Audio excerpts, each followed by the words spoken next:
Oh,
Thank you so much. A round of applause for that beautiful culture. The hall has already been electrified by the university choir and, of course, our traditional, and that's our blood. That's our DNA. The drums and the dance, they're all part of us. That identify us, that makes us who we are. As Akans, who we are. As Ashantis, who we are. As Ghanaians. It's exciting to be here because we have made a long journey. We have clocked a milestone, 70. 70 is a very symbolic and very unique number. I wonder the number of people here who are above 70 or 70. Is somebody celebrating his birthday today, 70th birthday today? Do I have somebody who's celebrating his or her 70th birthday today? We all pray that one day we will get there. 70 years is a very symbolic number. In 1954, long before Ghana's independence, this enviable institution was established. 70 years, we have trained scholars, engineers, entrepreneurs, and technicians. And we have done that with distinction. It has been the center of technical education and entrepreneurship. It is on behalf of this world-class institution that I welcome you all to the official launch of the 70th anniversary of Kumasi Technical University. If you are here, a round of applause for yourself. Our journey has been from progress to progress. And today we celebrate our 70th anniversary with pride and dignity. And I'd like to invite the chaplain choir, the university chaplain, Reverend Alfred Atakra, to give us the opening prayer. Shall we give it up to Reverend Alfred Atakra for the opening prayer? Please, can we be outstanding for the opening prayer? Indeed, this is the day that the Lord has made. We have every cause as an institution to be glad in it. In a moment, let's reflect upon the goodness of our Lord, for how far he has brought us. 70 years. And even this morning, the journey from far and near to this place, it is by his grace that we are here. Let's pray. Gracious God, we thank you and we bless your name. We are most grateful unto you, our Lord and our God, for what you have done and what you are about to do in our lives. We thank you for this seed that was sown 70 years ago. We thank you for the lives of those who had the idea to sow this seed. We thank you for all those who have watered it and given us the joy to be here once again to celebrate. 70 years is a critical milestone for the life of an individual and an institution. Just as in the life of the people of Israelites, you brought them at the end of the 70 years back home. You have brought us back home today to rejoice in it, to celebrate, and to reflect upon the goodness and the mercies of our Lord and our God. We cannot do anything without you, our Lord and our God. We therefore call upon your name, the name above every name, the name that triumphs over every spirit, that rule, lead, and guide us through, that at the end of our gathering here, we trust and believe with the joy that we are going to receive, we will go far and near and continue to count our blessings, name it one by one, and give back unto you the glory. For this and many other things we have asked through Christ our Lord. Amen.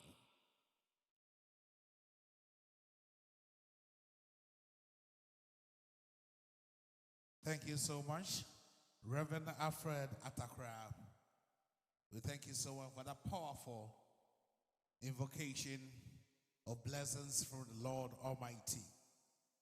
We'd like to crave your indulgence once again to be upstanding for the national anthem.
We can resume our seats, please. Thank you so much.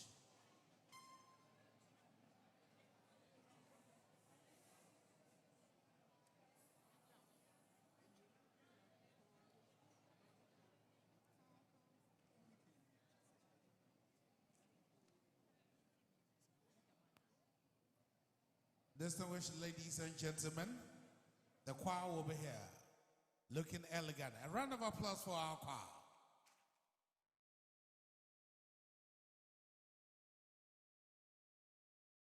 Because after my introduction, or the chairman of this occasion, the choir will do us a favor and give us one single patriotic song.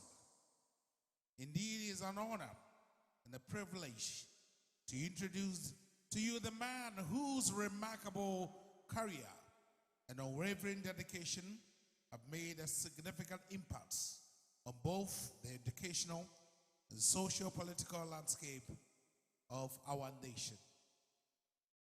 Allow me, grant me some latitude, because this man is a great man, and I'll take some time of yours. Our chairman is an accomplished, distinguished, and highly respected statesman here in Ghana. His impressive career spans medicine, politics, and academia, reflecting his profound commitment to service and excellence. His journey in education began at Asimbois, then to Achimota School. He pursued a higher education at Cambridge University and University College Medical School in London, where he earned his MA, Bachelor of Medicine, and Bachelor of Surgery degrees in 1970. His postgraduate studies took him to the Middlesex Hospital, London, where he also served as a member of staff. Upon returning to Ghana in 1971, he worked as a medical officer at the Kolebu Teaching Hospital before pursuing his postgraduate studies and professional work in London. By 1975, he had passed the MRCP examination in the UK and was awarded Fellow of the Royal Society of Tropical Medicine. He is also a Fellow of the Royal College of Physicians, London, and the West African College of Physicians. In 1978, he founded the Kufuor Clinic in Kumasi, a testament to his dedication to improving healthcare in Ghana. His contributions to medical education are equally commendable. He taught at the KNUST Medical School on a part-time basis without taking any salaries, and went ahead to institute the Kufuor Prize for the best final year medical student at KNUST. As a politician, our chairman served as a member of parliament for Manshia from 1997 to 2008, where he was instrumental in initiating and implementing, completing numerous projects that greatly benefited his constituents, including myself. And I must say that at that time, there were no Manshia South and Manshia North or Manshia East. It was a bigger Manshia constituency. His tenure as the Minister of Defense and Acting Minister of Interior saw significant achievements and advancement in Ghana's security, infrastructure, and healthcare for the military, including the elevation of the 37 military hospital to the postgraduate teaching hospital. His leadership extends to the international stage, where he represented Ghana at various high-level conferences and meetings. His accolades include being awarded the Order of the Voter Companion by the government of Ghana. He was named the Man of the Year by the Independent newspaper in 2002. That same year, he was named again the Minister of the Year by the Spectator newspaper. Since his appointment as Chancellor of the Kumasi Technical University, he has been a driving force behind numerous initiatives that align with the university's mandate to provide technical and vocational education and training. His vision has led to the establishment of the Kufuor Prize for Best Student in Computer Science, ICT, as well as partnerships with leading industries for hands-on training. His wide network has also led to an advanced discussion that is leading to the construction of facilities such as jury workshop at the Adakujako campus and the Lube at the Amakum campus.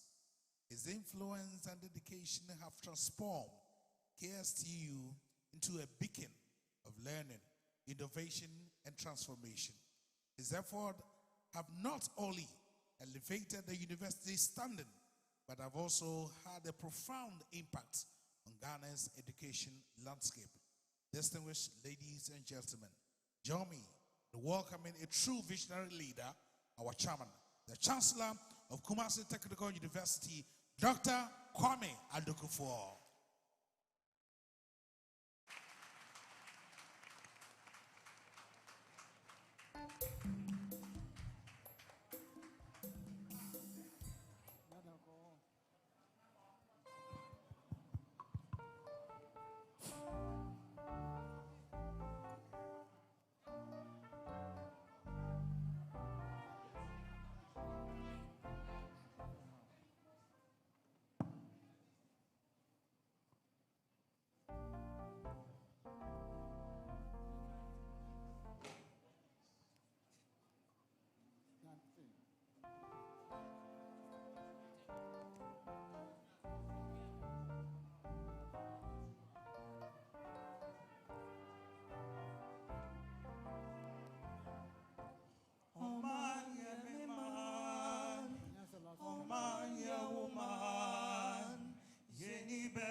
Obeya efri enara.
We will now resume our seats as we listen to our chairman and the Chancellor of the Kumasi Technical University, Dr. Kwame Adogufo.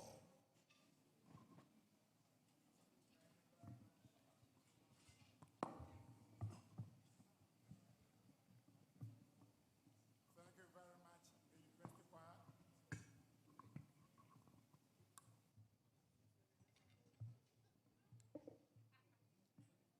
Nana Professor Mensa Bonsu, Asaturehene and representative of His Royal Majesty Otumfuo Oseitutu II. Other ministers of state, members of parliament, Director General, Commission for Technical and Vocational Education, Dr. Fred Che Asamoah, Nananum, Mayor of Kumasi, Honorable Sampine, Chairman of the University Council, Professor Ben Bafoboni, Vice Chancellor of the University, Professor Gabriel Jumo, Pro-Vice Chancellor of the University, Professor Abina Ajewa Obiri Yeboah, Vice Chancellors, heads of sister universities and institutions, Chief Executives of Corporate Ghana here present, members of staff of the university, students, the media, ladies and gentlemen. It gives me immense pleasure to welcome all of you to this ceremony this morning to celebrate the 70th anniversary of this famous institution. And I wish to express my profound appreciation to each and every one of you for honoring this invitation to be present at this Platinum Jubilee celebration. From its establishment as KTI, or Kumasi Technical University, in 1954, this great institution has experienced many changes. Fortunately, Otumfuo's representative, ladies and gentlemen, each of the various phases of the institution's evolution has been characterized by landmark achievements and positive contributions to the nation's development. And here I want to emphasize, ladies and gentlemen, these compliments are not coming from a recently appointed chancellor, diplomatic compliment. No, because I had my primary education at a place called Kumasi Government Boys School. It's about 1 kilometer from me. So even as a young boy, I saw many of the changes that were happening. So I speak as a personal witness, not as a diplomatic chancellor coming to praise the institution.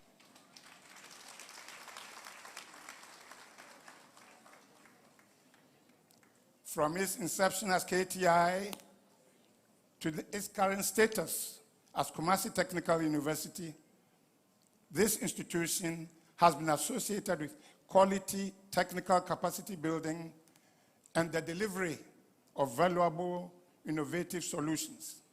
It's really helped in the development of this nation.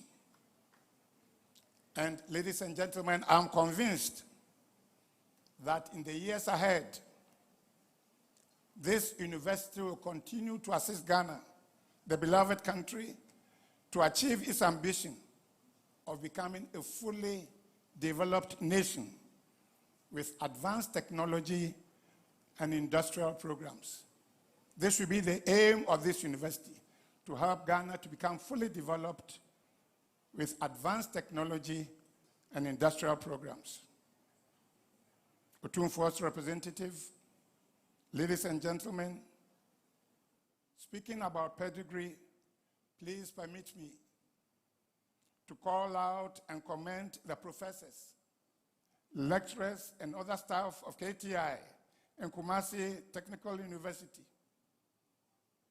who over the years have worked extremely hard. Through personal sacrifice and total devotion, they have brought this great institution to the level it has achieved today. It's through their sacrifice and devotion. Talking about 10. In biblical parlance, if you talk about 10, it would indicate that a person's tenancy agreement on the planet will be coming to an end. You know, 10 for a man is end of the tenancy agreement. This is not the case for university. This life is just beginning to start. So we have great aims for this great institution. Special commendation goes out to the chairman of the University Council, Professor, I don't know whether to call you Kofi or Ben. Which one do you prefer? Kofi Bafoboni, the Vice Chancellor of the University, Professor Gabriel Jumo, council members, professors and lecturers, other staff of this great institution for your hard work and achievements over the years. Now I come to the student body, past and present. You must also be commended for your commitment, academic achievements, and adherence to the rules of the institution. Since I came here, I haven't heard of any aluta.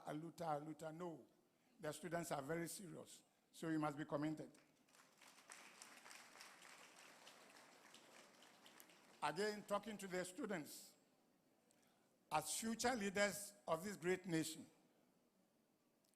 you must remember that it is your responsibility to help Ghana advance to a higher level than you found it. It is your responsibility to help this country advance to a higher level than you found it. And here I want to share an insight with you. Most successful and great nations are usually built on a tripod. And talking about tripod, I'm talking about patriotism. I'm talking about integrity. I'm talking about competence. Most successful and great nations are usually built on a tripod. Ghana needs citizens and leaders who demonstrate this tripod. So, fellow students, past and present, wherever you find yourselves in the future, please remember the tripod: patriotism, integrity, and competence. Because the tripod does not exist, that you are struggling as a nation. Now coming to the theme for the anniversary, celebrating 70 years of academic excellence, sharing the wheels of technical and vocational education. This theme is a noble one and certainly reflects the great achievements of this remarkable institution. The university has achieved a lot, and we must commend it.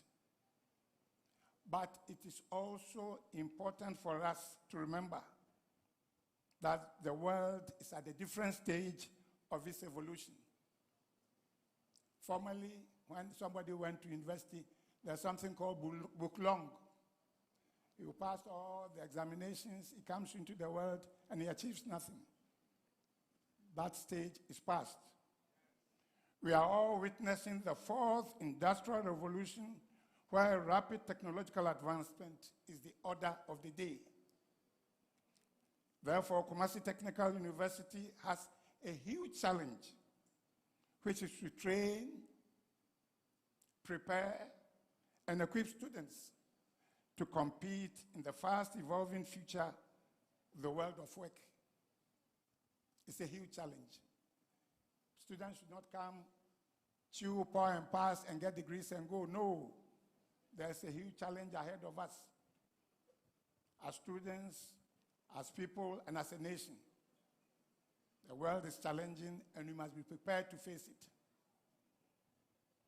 Therefore, professors, lecturers, senior staff, and students of the Kumasi Technical University must all be aware of the challenge and create programs and the environment which will enable this institution to deliver on its great expectation. There's a great expectation ahead of us, and we must be prepared to face it. Ladies and gentlemen, considering the history of KTI and all the support it's received over the years, we must express gratitude to all the governments, past and present. I belong to one of them, but I include everybody, past and present, for the goodwill they've shown towards this great institution. And here I'm talking about support in the form of provision of ultra-modern laboratories, workshops, and other training facilities for the students. All these are sincerely appreciated. There is a need for the gap between academia and industry to be bridged, and that also should be the mission of this great institution. As I said already, the days of Bulklong are gone and they will never return.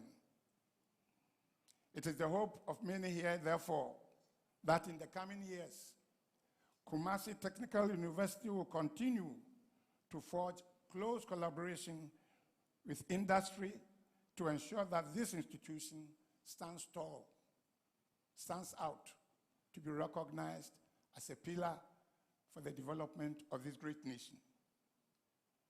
On this note, Otunfuo's representative, distinguished ladies and gentlemen, I readily accept to be chairman for today's program. Incidentally, I was given only 3 minutes by my good friends, the Vice Chancellor and the others.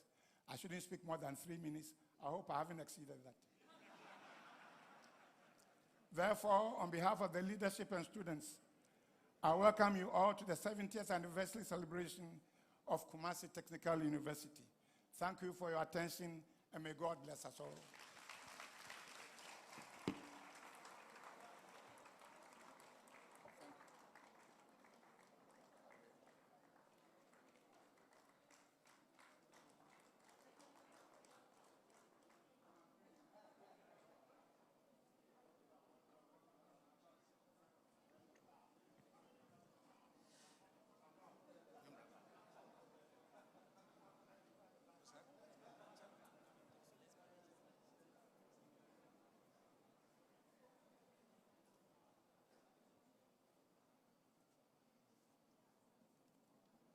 All right. Another round of applause for our chairman. And of course, the Chancellor.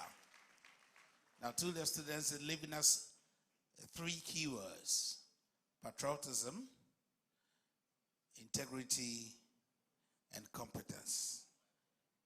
Of course, it's indeed very important in our lives. Now, our Chancellor is very happy that over these years, he has not heard a song,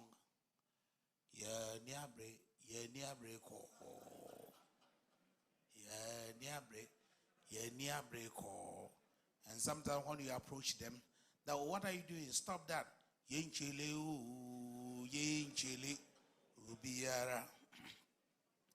As a medical officer, he has actually extended our lifespan. Now we say life begins at 40, but he says our life begins at 70. Another round of applause for our Chancellor. And it is on this note that I'd like to invite the Council Chairman, Professor Dr. Ben Bafuboni, to give us a remark, the welcome address. A round of applause again.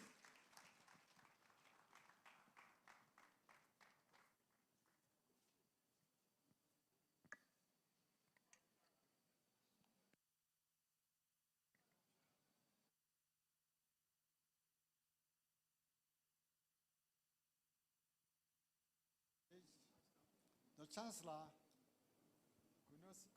could not decide whether to call me Kofi or Benjamin. You know what?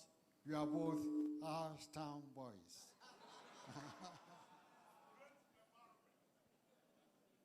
Thank you.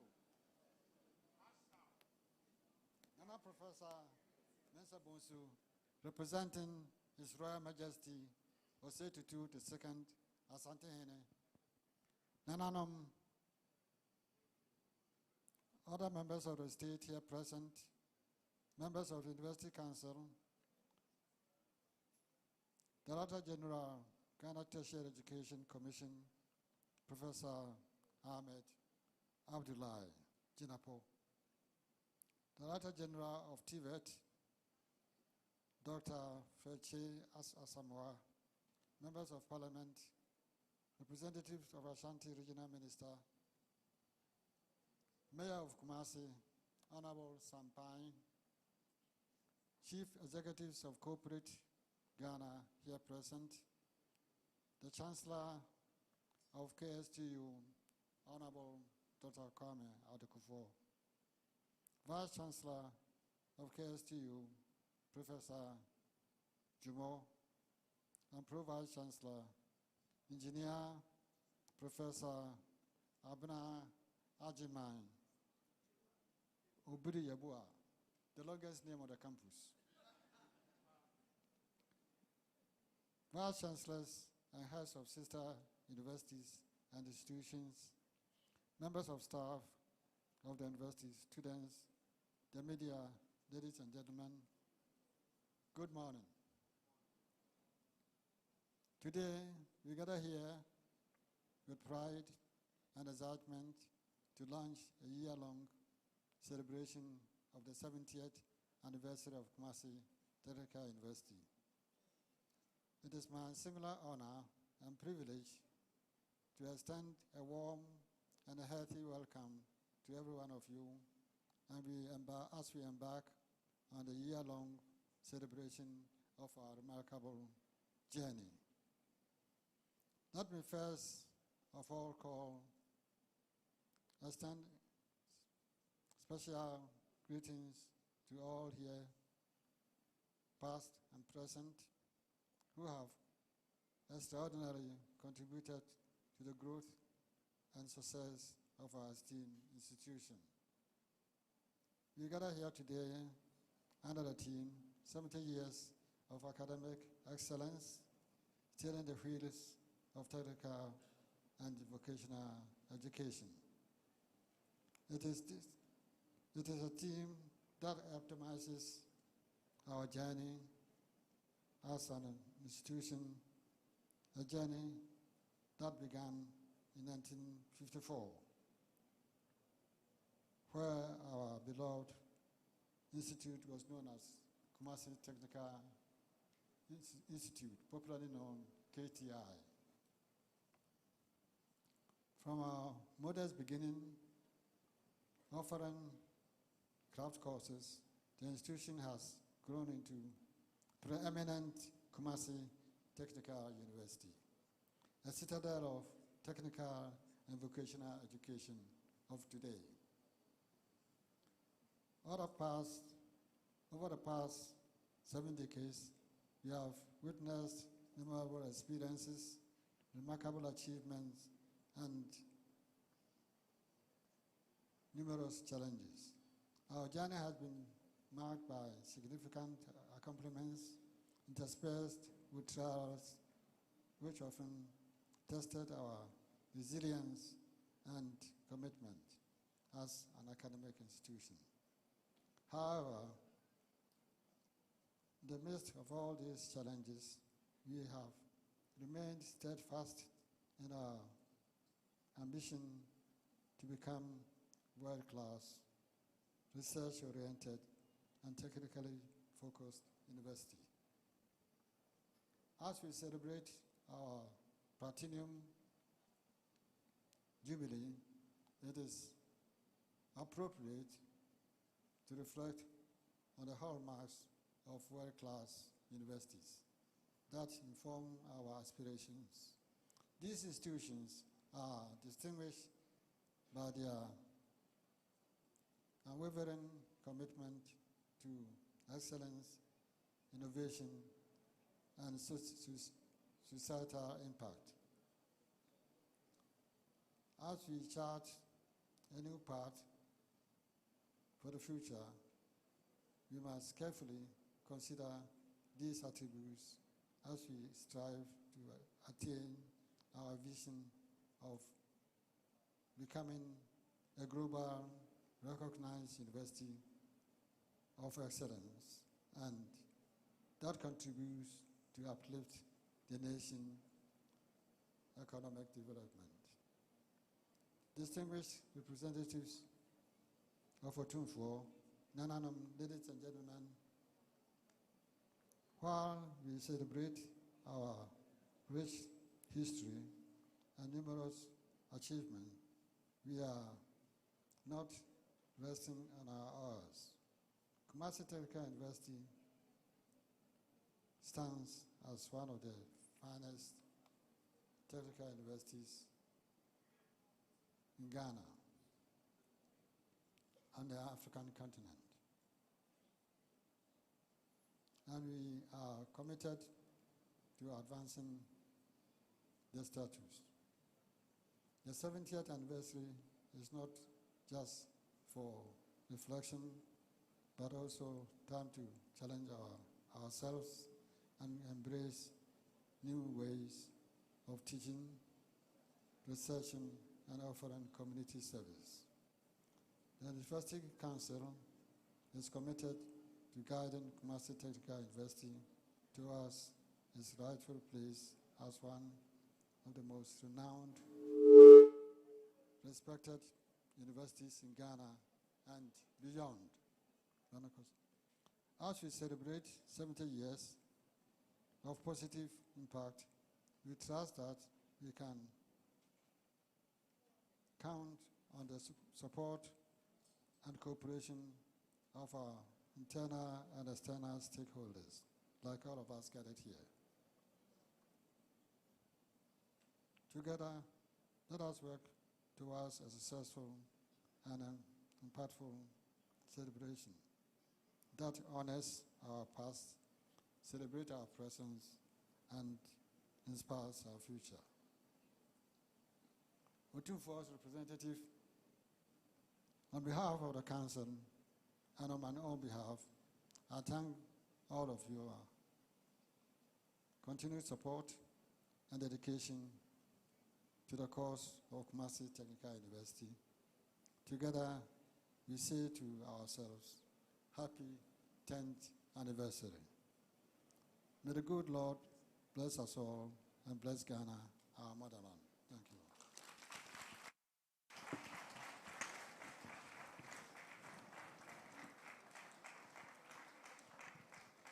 And I believe we can do it better. A big round of applause for our council chair.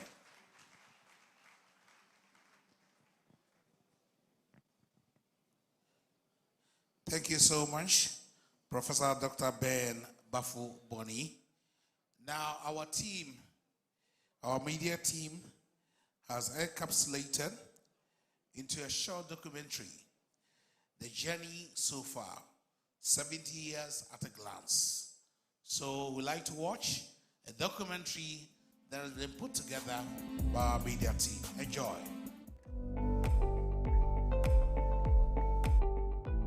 By divine orchestration, a milestone of 70 years for the Kumasi Technical University has dawned on us. This spectacularly beautiful institution is located at the heart of the Garden City of West Africa, the capital city of Ashanti region, Kumasi. Today, we find ourselves privileged to be part of the history being written. The height we now stand to mark the celebration has been achieved by the toils and hard work of many who came before us. It is only fair to acknowledge the sacrifices of our forebears who laid a solid foundation for our sustained progress today. Our great institution was originally called Kumasi Technical Institute at the onset of its establishment in 1954 to provide high-caliber skilled tertiary and middle-level manpower in manufacturing, commerce, science and technology. Evidence of the commissioning of the Kumasi Technical Institute in 1954 by Honorable Kojo Boshu is seen on a plaque on the ground floor of the A block currently occupied by the admissions office. Some of the earliest programs offered were metal work, masonry, carpentry, electrical works, wireman course and pre-technical course.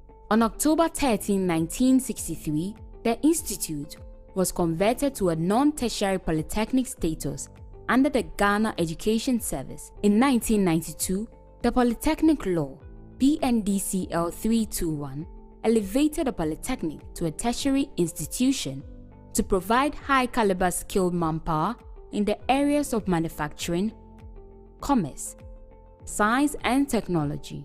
I assumed duty as the Polytechnic Secretary on 1st April 1993. At that time, we had 4 HND programs, namely HND in Accounting, HND in Secretaryship and Management Studies, HND in Electrical Engineering, HND in Mechanical Engineering. There were other programs like certificate programs in fashion and textile studies, then certificate programs in catering, and then there were other programs like RSC and accounting programs. We were guided by the Polytechnic Law at that time. As a trailblazer in engineering, applied arts, science and technology, Kumasi Technical University was among the first to attain technical university status by an Act of Parliament, Act 922 in 2016. Professor Nyama took over here as the rector. That time, because we were Polytechnic, the head was called the rector. I think as part of his inaugural or induction speech, he made it clear that by the end of his tenure, he was going to make sure that the polytechnics were converted into a technical university. So if you look at the technical university as a whole, the brain behind was Professor Nsonwa Nyama. Today, Kumasi Technical University boasts the following schools, faculties and institutes: Graduate School, Business School, Faculty of Built and Natural Environment, Faculty of Applied Sciences and Technology, Faculty of Creative Arts and Technology, Faculty of Engineering and Technology, Faculty of Health Sciences, Faculty of Entrepreneurship and Enterprise Development. Additionally, we have the Institute of Distance Learning and Continuing Education and the Research Innovation and Development. An Office for International Affairs and Institutional Linkages also promote our internationalization agenda. We honor the legacy of our distinguished leaders, Mr. Abraham Kwejokuma Edu, the former principal, Dr. Lord Asamoah, former principal, Dr. Benjamin Kwesi Pra, former rector, Professor Nicholas Nicodemus Nsowanyoma, former rector, Professor Isiama Yeboah, interim vice chancellor, Professor Mike Agbesi Echampon, interim vice chancellor, Professor Osewusu Echan, immediate past vice chancellor. Key officers of this new era are Dr. Kwame Adokofor, chancellor, Professor Dr. Ben Bafo Boni, council chairman, Professor Gabriel Jumo, vice chancellor, Professor Mrs. Abna Ejiwa Obriyeboah, pro vice chancellor, Mr. Ebenezer Kofi Boache, registrar, and Mr. James Osei Broby, director of finance. On behalf of the Chancellor and the Governing Council, I want to thank the management, staff and students of the university for their tremendous contribution to the institution as we celebrate Kumasi Technical University's 70th anniversary to mark our journey as a technical institute, a polytechnic, and now a technical university of choice. Currently, the institution, after 8 years of rigorous and consistent desire to attain a world-class technical university status, has 28 departments distributed under 6 faculties, 2 schools, and 2 institutes. The faculties, schools, and institutes are supported by 363 dynamic and professional administrative and technical staff for the smooth operation of the university's Asim Adugu-Jache campuses, with the prospect of opening up a new campus at Dransa Asante Achimov. It is imperative to note that our continuing quest for improvement and excellence has not gone unnoticed, as the university has been adjudged as the best technical university for 3 consecutive times in 2021, 2022, 2023, according to the Webometrics ranking of world universities. Our journey has been supported by numerous partners, including the Government of the Republic of Ghana, the President of the Republic, His Excellency Nana Addo Dankwa Akufo-Addo, the Vice President of the Republic, His Excellency Dr. Muhammadu Bawumia, the Minister of Education, Honorable Dr. Osei Yao Edichum, the Director General of Ghana Tertiary Education Commission, Professor Ahmed Jinapo, the Director General of the Commission for Technical, Vocational Education and Training, Dr. Fred Asamoah. We also extend our gratitude to industry partners for attachment training, collaborating institutions and organizations, donors and sponsors, and our esteemed alumni. We celebrate notable alumni such as COP Mameya Tiwa Addo Dankwa, Iyoko Boss, Professor Joseph Mawuni, Professor Thomas Adomarai, Professor Bernard Kumi Boating, and many others who continue to contribute to our legacy. As the chairman of Kumasi Technical University Council since 2017, I would like to state that we have come to continue the good works of our predecessors in the then Kumasi Polytechnic.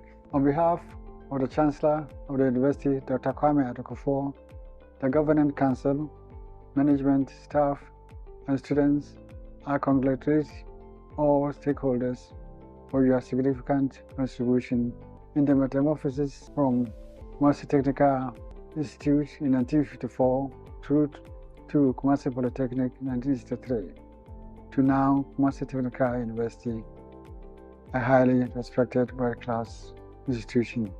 Ayiko. We wish all staff and students happy, prosperous 70th anniversary. God bless us all.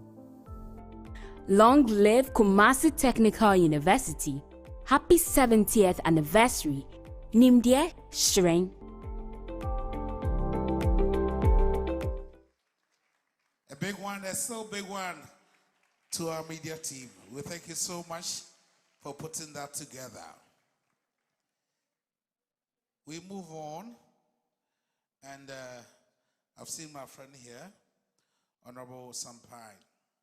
Now, he told us a story that whilst he was a teacher at CAS, no, he's a literature teacher, and again, he teaches English. I don't know whether he's still a teacher or he'll go back to the classroom. But once a teacher, always a teacher. So he said one day he went to the classroom and said, we are learning masculine and feminine. So he'll choose a word. Lion, what's the female version of a lion? And somebody said, lioness. So correct. And then another person, tiger. And he said, tigress. So he asked the final one, crab.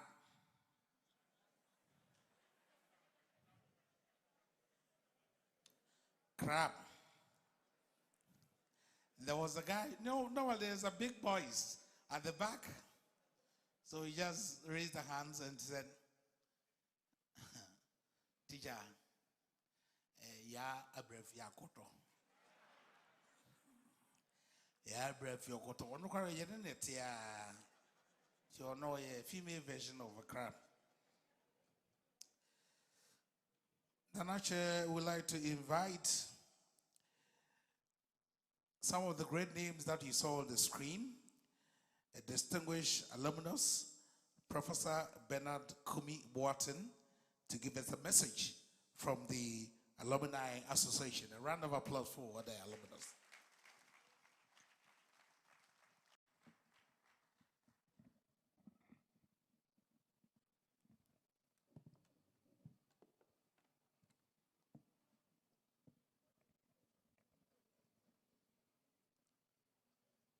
Nana Professor, representing His Royal Majesty the Otumfo, the Chancellor, the Chairman and members of the University Council,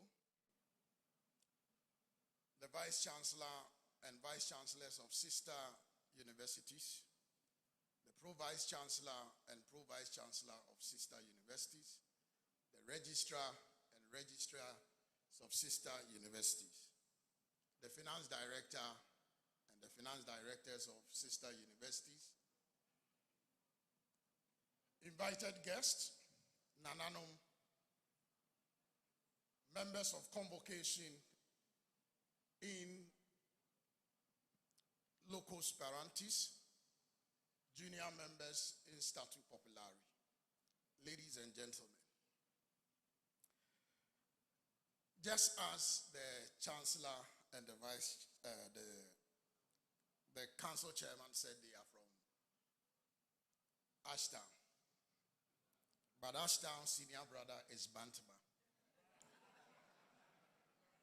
I grew up also in Bantama. I needed to ease this because coming right after the hills of these colossals, I needed to say my Bantama part. I am here to just say some few words and to assure our University Chancellor that Kumasi Technical University is not a book long. And that is all the exercise I intend to do.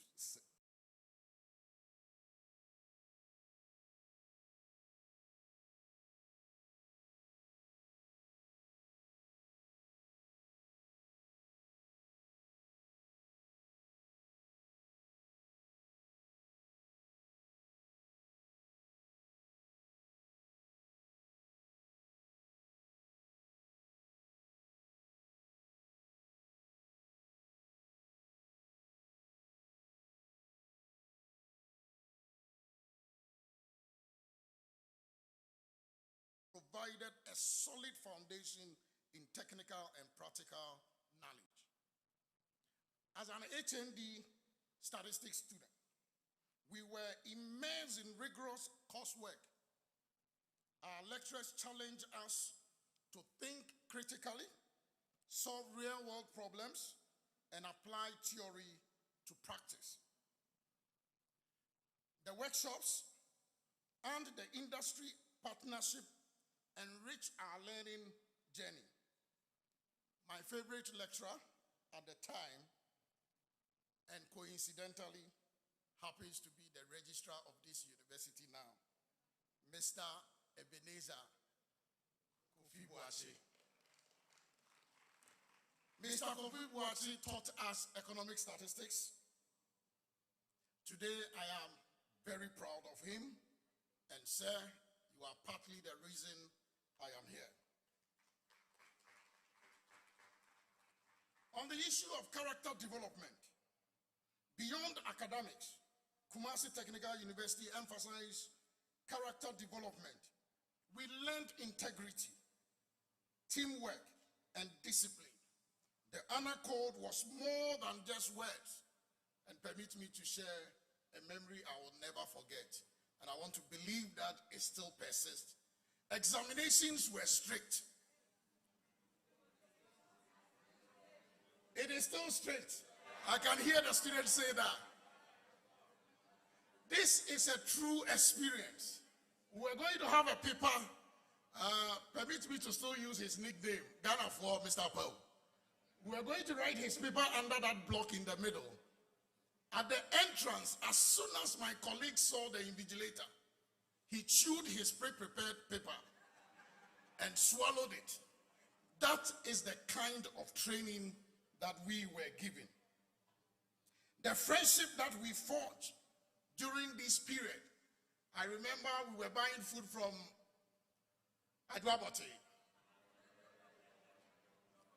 And a student called her name Adwaboti. And Adwaboti decided to cast aspersions on us by saying that the brother is in KNUST, and therefore KNUST are better trained people than us. Trust me, the unity of every student sprung on her, and we all shouted, K-Poly is K-Poly. Indeed, Nimdiesre, on co-curricular activities, our education extended beyond the classroom walls. We had various clubs, societies, and the various religious groups. At the time, I was a Baptist Students' Union. Fortunately, I met a beautiful wife that I'm married to.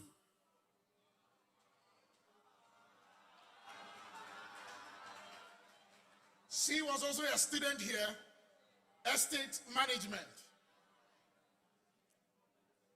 Pensa was strong at the time, and so she took me to Pentecost Church. So not only KSTU gave me knowledge and practical touch, it gave me a wife as well.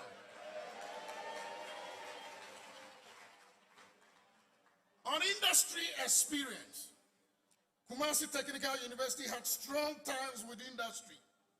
We had guest lecturers, industrial visits, internships, exposed us to the real world challenges.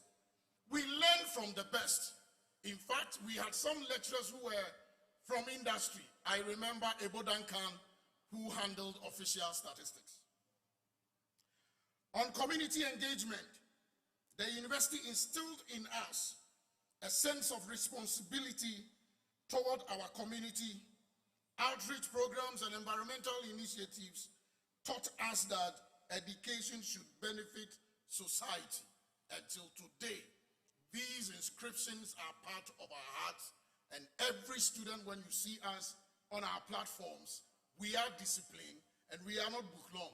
We love the environment, we are patriotic, we have integrity, and the competence levels are available to us. In conclusion, Kumasi Technical University has provided us more than just a certificate. Kumasi Technical University has given us a holistic education, a blend of knowledge, character, and practical skills. I was never trained as a competence training specialist, but because of the training I had here, I am part of a team that developed some of the TVET's documents. Ladies and gentlemen, we are proud to associate with this university, and as a proud alumnus, I have seen in the program not discuss advance. I, as a teacher, teachers don't have money, but I will be contributing 15,000 Ghana cedis for the construction. Thank you very much.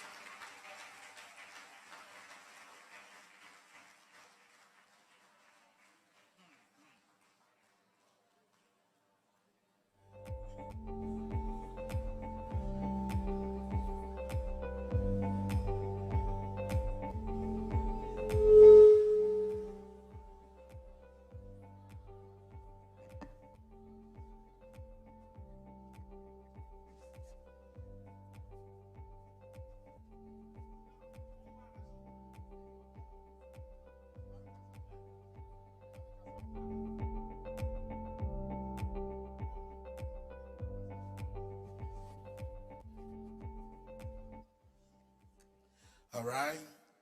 Another round of applause for Professor Bernard Kumi Boateng. Now, 50,000 Ghana cedis, right? Is it 5,000? Oh no, let me get a confirmation. Is it 50 or 5? 1 5. Or make it 50. No. But, Prof, along the line, we will launch and unveil our souvenirs for the 70th anniversary. So now that you have 1515, I believe that you will top up and you have the first copy of that beautiful design cloth to celebrate the 70th anniversary of Kumasi Technical University. Exams. Why is it that students are always scared of exams? Why? Why are you so scared of exams?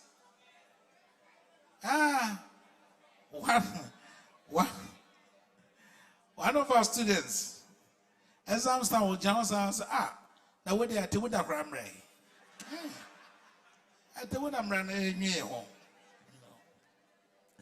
Our media team has put together some congratulatory messages from GTEC, CTVAT, the VCTUG, the Department of Urban Rules, and the University Council, SRC, and Nanadam. Shall we enjoy our congratulatory messages?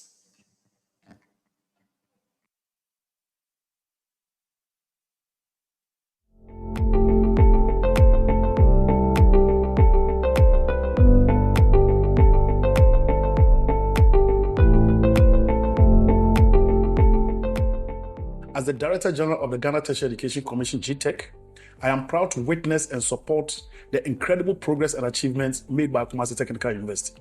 The institution's mission to provide quality teaching, learning, and research in engineering, science, technology, and entrepreneurship aligns perfectly with our vision as a country. KSTU's core values of integrity, commitment, and equal opportunities make it a real pacesetter in the field of technical educational delivery in this country. On this joyous occasion, I commend the management, faculty, staff, and students of KSTU for their dedication and hard work. Your collective efforts have made KSTU a prominent and repeatable tertiary education, not just in Ghana, but the globe as a whole. Congratulations once again to Kumasi Technical University on your 70th anniversary. Together, we shall continue to pave the way for a brighter future for this country, the world, and everybody involved in tertiary educational delivery. God bless you, and thank you so much. So on the auspicious occasion of the 70th anniversary of Kumasi Technical University, first of all, I wish to congratulate the chairman of the governing council, the vice chancellor, and management for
as the Director General of the Ghana occasion, Technology and Entrepreneurship aligns perfectly with our vision as a country. KSTU's core values of integrity, commitment, and equal opportunities make it a real pacesetter in the field of technical educational delivery in this country. On this joyous occasion, I commend the management, faculty, staff, and students of KSTU for their dedication and hard work. Your collective efforts have made KSTU a prominent and repeatable tertiary education, not just in Ghana, but the globe as a whole. Congratulations once again to Kumasi Technical University on your 70th anniversary. Together, we shall continue to pave the way for a brighter future for this country, the world, and everybody involved in tertiary educational delivery. God bless you, and thank you so much. So on the auspicious occasion of the 70th anniversary of Kumasi Technical University, first of all, I wish to congratulate the chairman of the governing council, the vice chancellor, and management for a yeomanship. We all know the history behind Kumasi Technical University. It started as an institute, KTI, and then metamorphosed into Kumasi Polytechnic, and by an act of parliament, it became a university. And it's gone through 10. Biblically, if you get 10, that is what God wants us to be. And then beyond that, we are gracious enough to have more years. So the university has gone its full-fledged, attaining the age of 70, and it's shocked so many successes, from an institute to a polytechnic, and even as a technical university. It's been a very formidable technical university in Ghana. During the COVID era, we also saw so many strides that the university was able to make. So I wish all of us a 70th anniversary, and as a member of the governing council, I think it gives me great pride to share in this joy of celebrating 70 solid years as an institute, a polytechnic, and a university, and achieving so much and making impact on Ghanaians, not only in Ghana, but across the globe. Congratulations to all of us.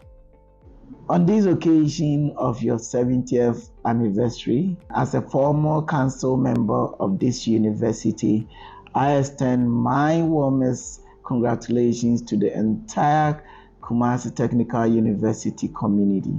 This milestone is not just a testament to the passage of time, but also a celebration of your enduring commitment to excellence in education and innovation. As you mark this significant milestone, reflect proudly on your achievements and the transformation impact you've had on the life of your students and the broader society. Your commitment to producing a well-informed and rounded, as well as equipped graduates to tackle real-world challenges is commendable, and it serves as an inspiration in the educational world. May the next 70 years be filled with continued success, growth, and innovation as you strive to uphold your mission of fostering knowledge, promoting research, and shaping future leaders. Here's to Kumasi Technical University, a beacon of life in the realm of technical education. Once again, I'd like to congratulate you on this remarkable achievement in technical education in the country. Thank you. May God bless you all. My name is James Godfrey, Director of the Department of Urban Roads. This message is to congratulate the Kumasi Technical University on achieving 70 years as a premier institution in this country.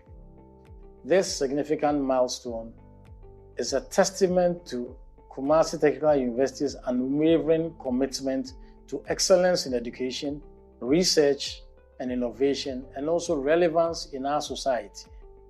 From its inception, the university has provided high-caliber skilled manpower in manufacturing, commerce, science, technology, and particularly hands-on practice in technical education. The Department of Urban Roads is a proud beneficiary of the products of this university. In the last 20 years, I've had a personal relationship with the university and its products. We have had the privilege of working together with students of the university, both on attachment and as national service persons, during my time in Kumasi as a metropolitan roads engineer. This collaboration enabled us to identify the full extent of our road network and its challenges, and we had the opportunity to proffer solutions. I am a proud beneficiary of this university's products. The institution has been a real pace setter in the field of technical education, and as I say, particularly for hands-on engineering practice.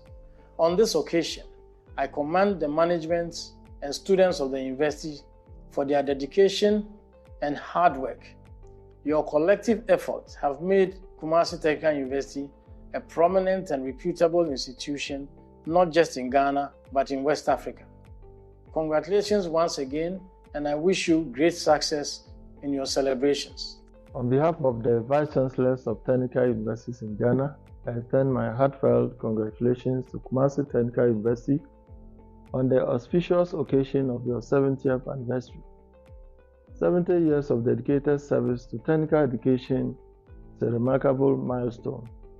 As we celebrate this landmark anniversary, we acknowledge the pivotal role Kumasi Technical University plays in shaping the future of technical education in Ghana.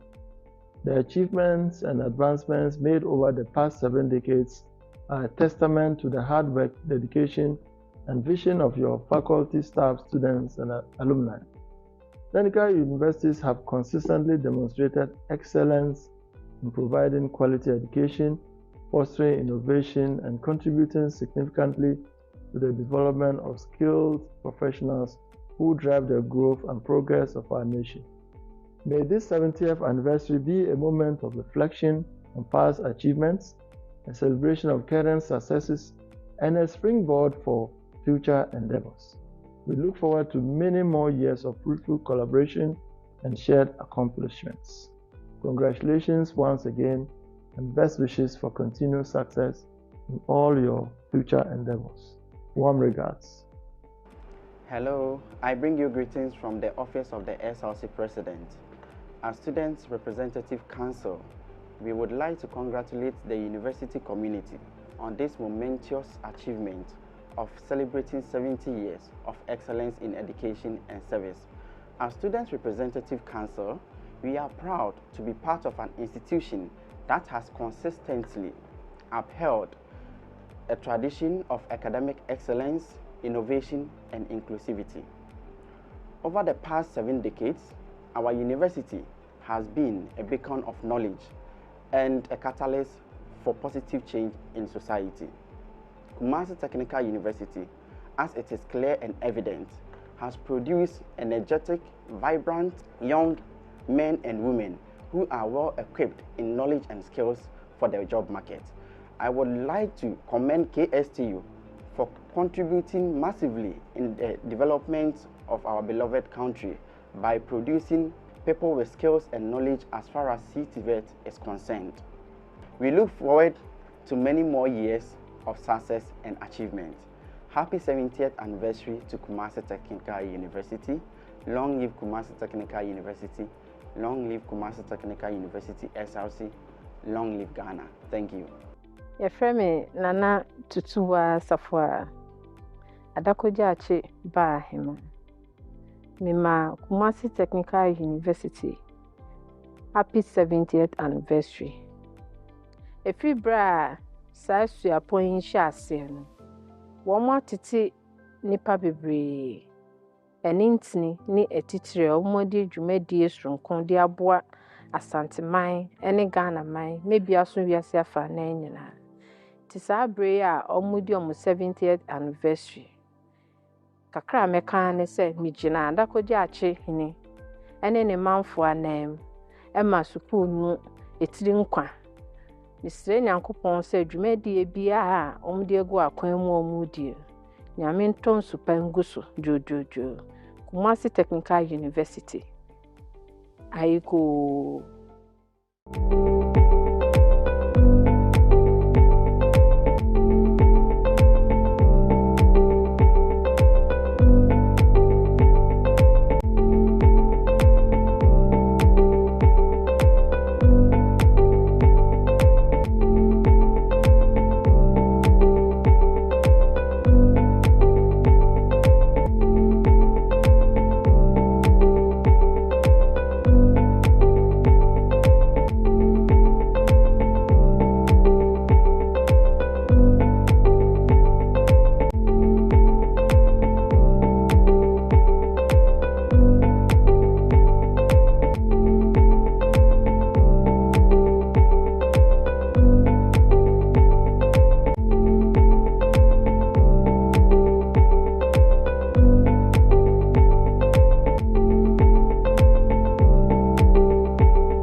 And next year, March 2025, there will be a series of events that will actually culminate the 70th anniversary of the enviable Kumasi Technical University.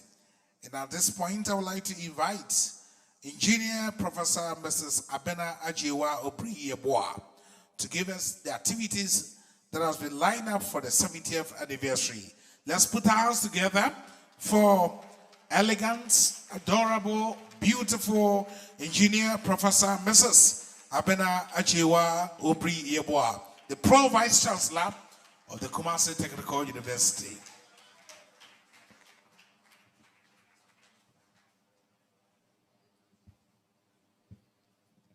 Thank you very much, Mr. MC. Honorable Chancellor, kindly permit me to stand on the existing protocols that we have listened to this morning. My job here is very simple. I want to tell you what to expect from today till April 2025. As you may be aware, the university began the 70th anniversary celebrations in April 2024. There we launched our logo, which we see today, and our theme, celebrating 70 years of academic excellence, steering the wheels of technical and vocational education. Today we have gathered to celebrate a remarkable milestone of launching the actual birthday celebration. 70 years of dedication, perseverance, memories, adventure, triumphs, and challenges. As we witness our official launch, it gives me great pleasure to share with you the various activities that have been earmarked as part of our Platinum anniversary. Following today's launch, the rest of July will be used for various faculty exhibitions and innovations, where we will showcase many inventions and innovations of this great university by our students. Then in October 2024, we will launch our maiden Chancellor's annual inaugural lecture. This Chancellor's annual inaugural lecture is intended to advance our mission as a leading technical university to foster academic excellence and innovation, strengthen community and industry engagement, and enhance institutional prestige and visibility. This will be followed by the launch of the KSTU's history book here at the ASIM campus. You'll agree with me that for 70 years, we have a lot of history to tell. And therefore, the history book will help us to understand our present through a knowledge of our past and enable us to make more informed decisions about our collective future. The book will also serve as a shared memory for us all to ensure that important events and experiences are preserved for future generations. This activity will be followed by a planned community medical outreach and blood donation exercise scheduled in January 2025 for the ASIM community. The Students' Anniversary Park, which includes a cleanup exercise, on-foot floats and picnic, interfaculty debates and entertainment nights will be done in the months of February and March 2025 at both our ASIM and Adakojachi campuses. In April 2025, we will crown the 70th anniversary celebrations with a grand anniversary derby as our climax event, which will witness the much anticipated alumni homecoming and launch of the KSTU Endowment Fund. We will also have sports and fun games, an anniversary ball, and a non-denominational Thanksgiving service to thank the Almighty God for 70 years of academic excellence and a successful Platinum Jubilee anniversary celebrations. Thank you very much. On this note, I'd like to invite everyone else to be part of this year-long celebration. Thank you.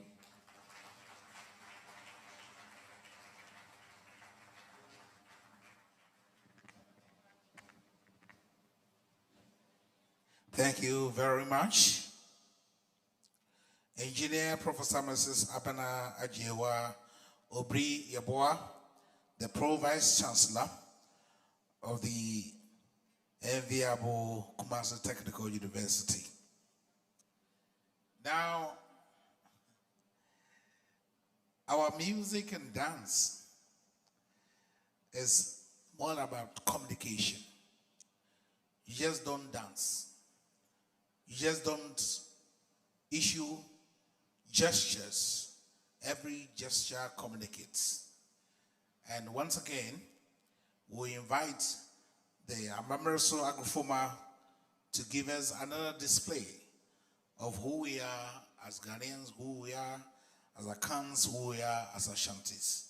Another round of applause for our culture troupe.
Yep.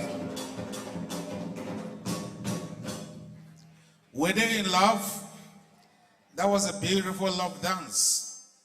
What is the name of the dance? Sichi. Sichi. Okay. Now I think we have to learn the Sichi dance. It's very beautiful. Aha. Muina ankwada nyina muina munsuami. Na enkwaye. Medide nyina ma yasida o.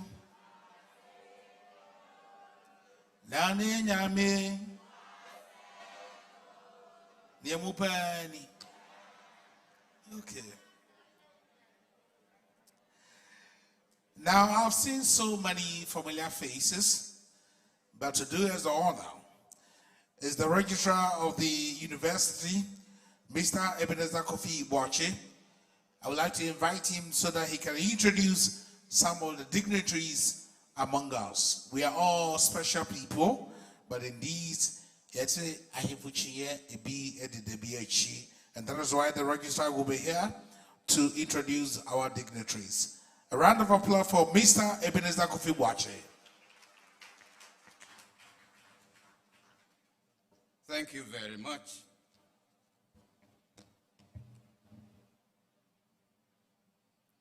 Honorable Chair, kindly permit me to stand on the existing protocols to acknowledge the presence of the invited guests.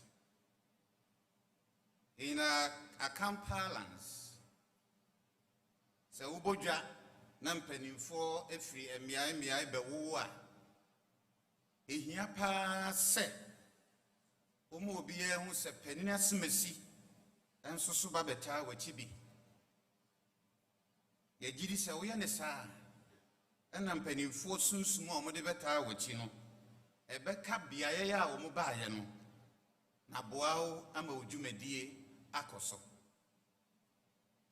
If I translate this to English, we have in our tradition that if you organize a program and you get a number of dignitaries visiting you or supporting you, it is appropriate that you acknowledge their presence so that when they leave behind their powers and spirits to support all your future engagements so that prosperity and success will remain with you. May I pray everybody here that the acknowledgement of the dignitaries present here is not following any special order. The reason is that the names were written by the authors or the ushers, not in a special order. So please, may I proceed? We have here Professor Joseph Otin Eje, the President, Ghana Baptist University College.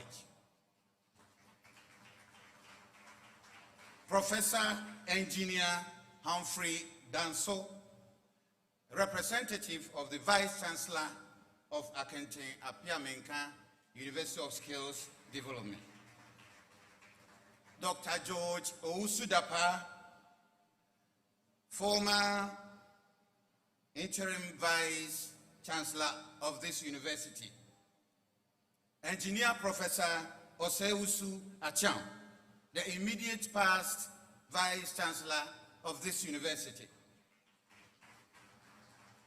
Mr. Eric Brobe, former Vice Rector of this university. Professor Esiama Yeboah, former Acting Vice Chancellor of this university.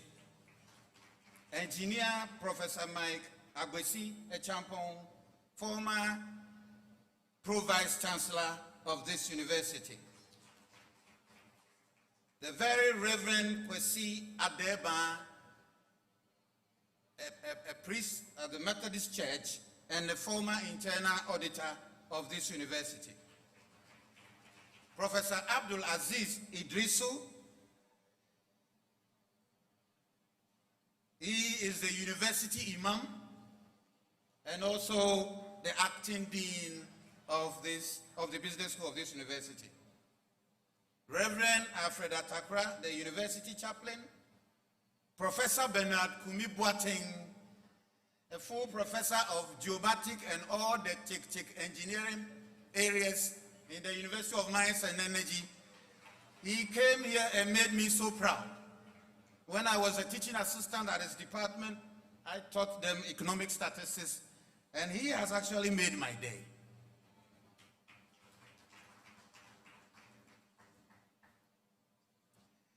Nana Otafrija, representing the Mahine of Kontanase.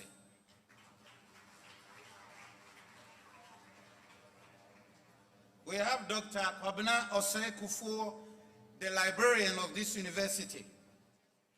Mr. Edward Ansa, the director of internal audit of this university. Madam Juliana Osei, group head, Ashanti and Greater Accra Zenith Bank. Mr. Samuel Duncan, branch head, Zenith Bank, Kumasi, Maine.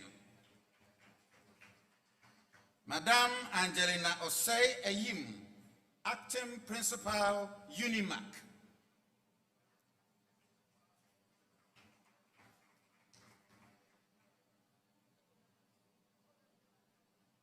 Mr. Asante Kodua, no, Nina Asante Kodua, assistant registrar, Unimac, Kumasi. Mr. Daniel Ejay Ensia, administrator, Peace and Love Hospital, Kumasi. Kofi Owusu Ajiman, Mr. CEO, Kofi Ajiman Enterprise. Sakodie Abuaji Esquire, General Manager, Ibits Company Limited. John Sabin Poku, Mr. Operations Manager, Wilberforce Consult.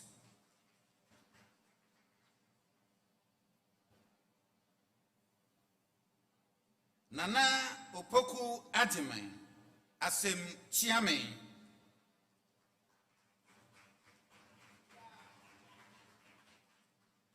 Nana Tutua, Yaya Bienina, Adakujachi, Ehima.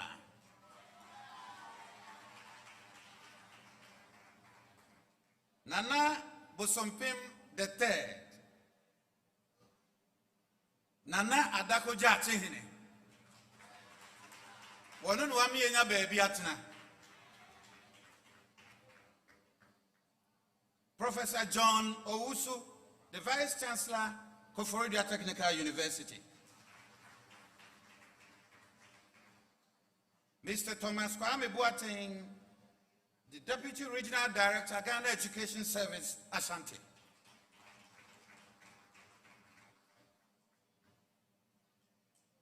Nana Owusu Afriye the fourth. Nana, where dear, Mr. Remeka, or Hina and who first say, won't tell who be. O 2-4 Upper Yahene. Nana Piao. Wadaroma, Jumasuna Udin or council, no sono, am Yakoyanim. He was once a member of the University Council. Bafo Ejakesi, Nana Edumhine.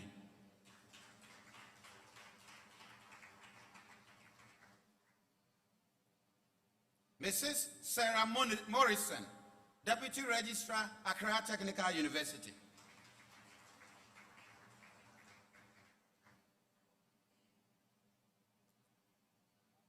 Mrs. Na Jacqueline Opoku, Deputy Executive Director, Economic and Organized Crime Office, IOCO. I must say, our university is so proud of IOCO in view of a certain engagement we're having with them these days, which we are succeeding. IOCO, thank you very much.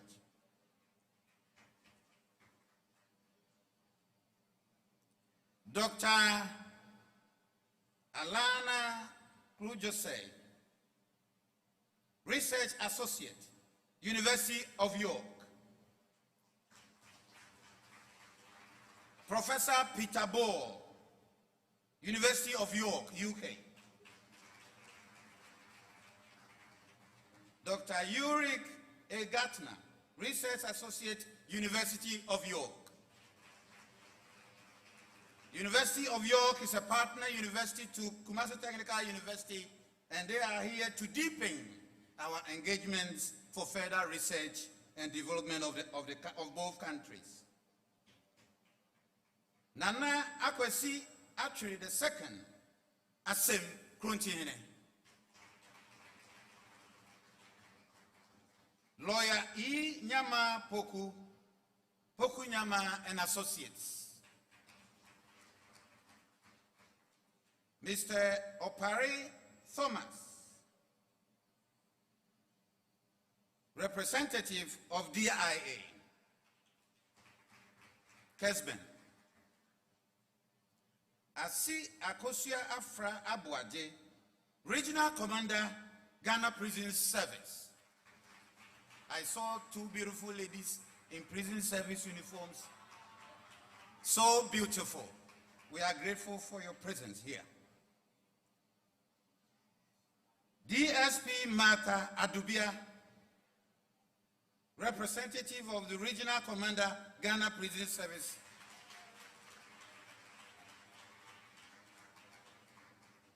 Mr. Kwesi Nyamiche of Vesta Oil fame, a member of the University Council.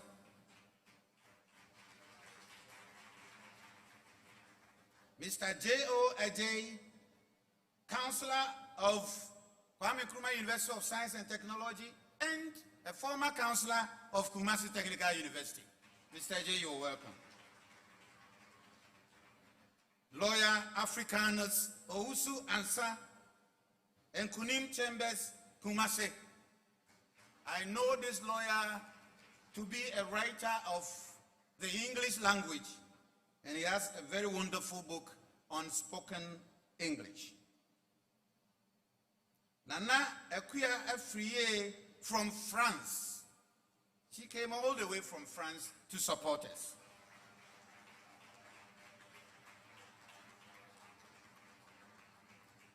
Most Reverend Professor Daniel Yinka Safo, the Archbishop, big Archbishop, a council member. We are grateful, Archbishop. Right Reverend Oscar C. Amua, Anglican Bishop of Kumasi. We are grateful, Archbishop. Honorable, and I repeat, Honorable Samuel Pine, the mayor of Kumasi. I call him our political head of the city. Engineer Nana Poku Ajimai, Yadienina, council member. His contribution to our development is very significant. Dr. Kwame Ba Nyako, strategic investment. Very wonderful gentleman.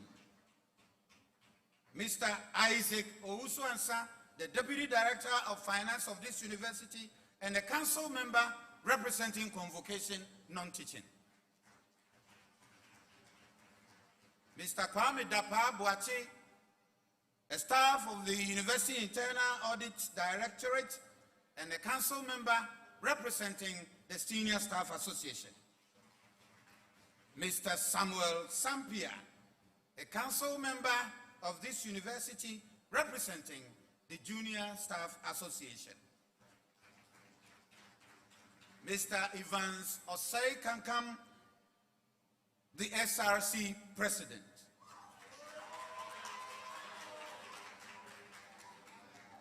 Hajia Aisha Nyantachiwa Boache, a council member representing the Conference of Assisted Senior High Schools. Mr. Theophilus Asamoah Dukun, a council member representing Association of Technical Institutes. Professor Thomas Aduma Rai, the Dean of Students of this university and a council member representing the Alumni Association.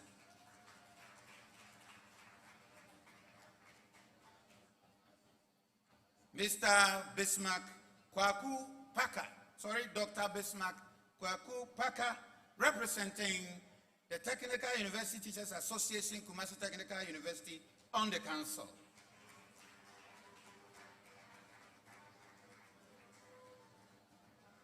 Madam Anna Opon Checheku, representing the Consolidated Bank of Ghana. Madam Vivian Sapong, also representing the Consolidated Bank of Ghana. Mr. Michael Owusu Sumain, also representing the Consolidated Bank of Ghana. I guess they've brought a lot of money here. Professor Mark Bediako, representing CSIR and BRRI, two very wonderful research institutions in Kumasi. Mr. Ebenezer Opon Apia, Oliben Foundry and Tech Limited.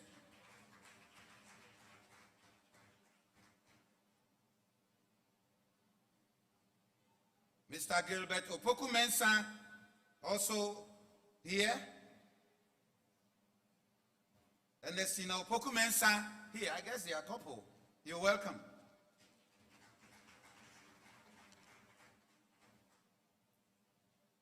Mr. John Yeboah, Peace and Love Vegetables.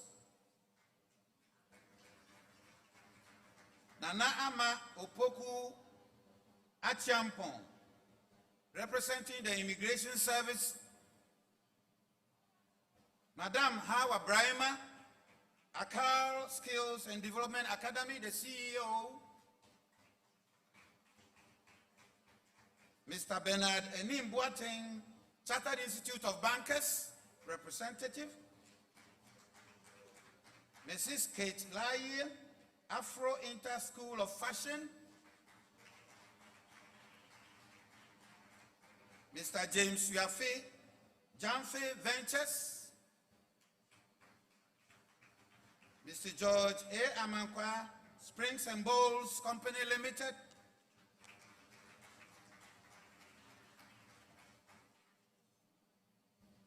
Nana Ajay Penny, Kontanasi Dediakohine.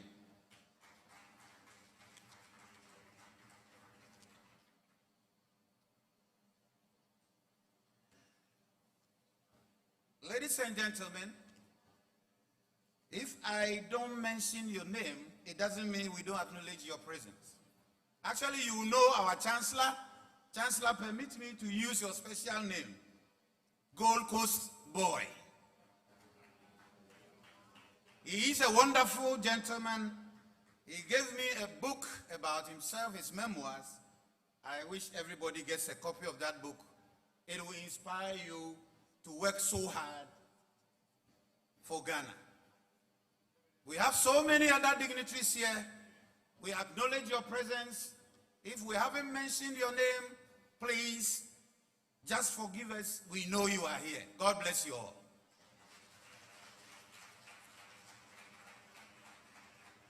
Thank you, Registrar. Thank you so much. My name is Kwame Adingra, Registrar. If you fail to do that, I'm also mentioning my name. I'm also here.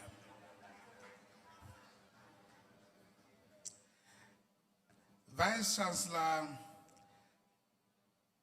and of course the Chancellor, I need to put it on record that one of your lecturers here who has been able to place this university's image on the global scale is my own and friend, Professor Smart Sapon. I don't know whether he's also here. Thank you, Professor Smart Sapon and Dr. Slobon Foko Kwarten. They have been my panelists every Tuesday. I thank you very much for your hard work and how you are working so hard to place this university's image on the global scale. Yes, we communicate. Now, one of the biggest genre in music is what we call the poem, the poetic expression of yourself. Now we have a gentleman. He has been doing that not only in Ghana, but he has been flying the flag of Ghana across the globe. Today, we are fortunate to have a poetic performance by no other than Mr. Kojo Awoche. I present to you Awoche.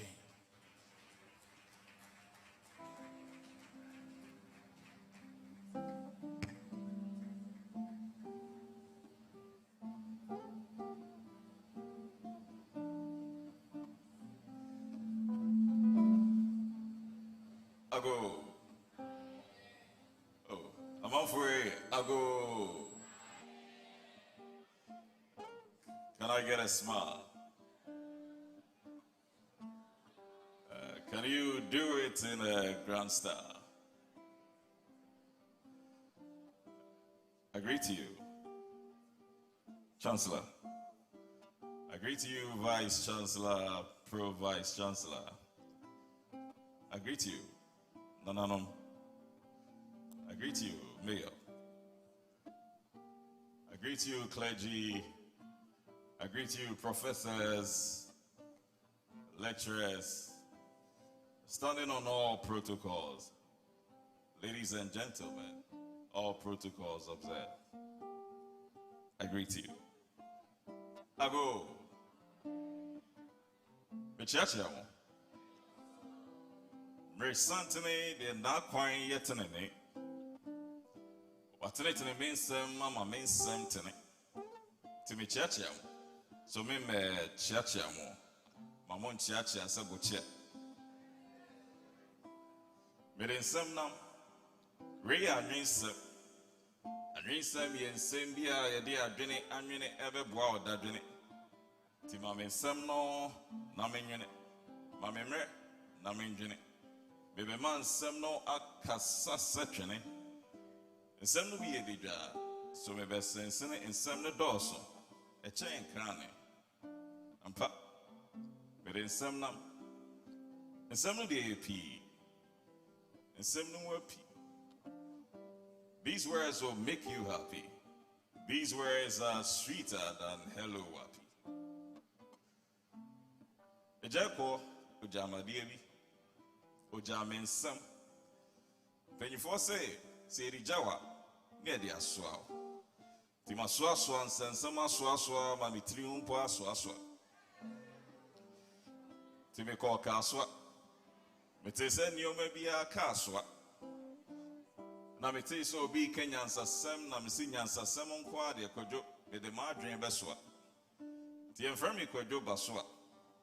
So Metis will be Kenyan Sassama, Kojo Beswa. Maswaswa and Sansama Swaswama. The French in East Yamin or Chami Bonjour, I may just so bonsoir.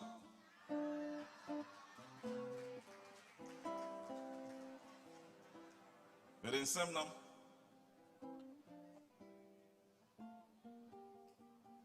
Today, I'm just here to be your teacher. And what I'm concerned about is your future.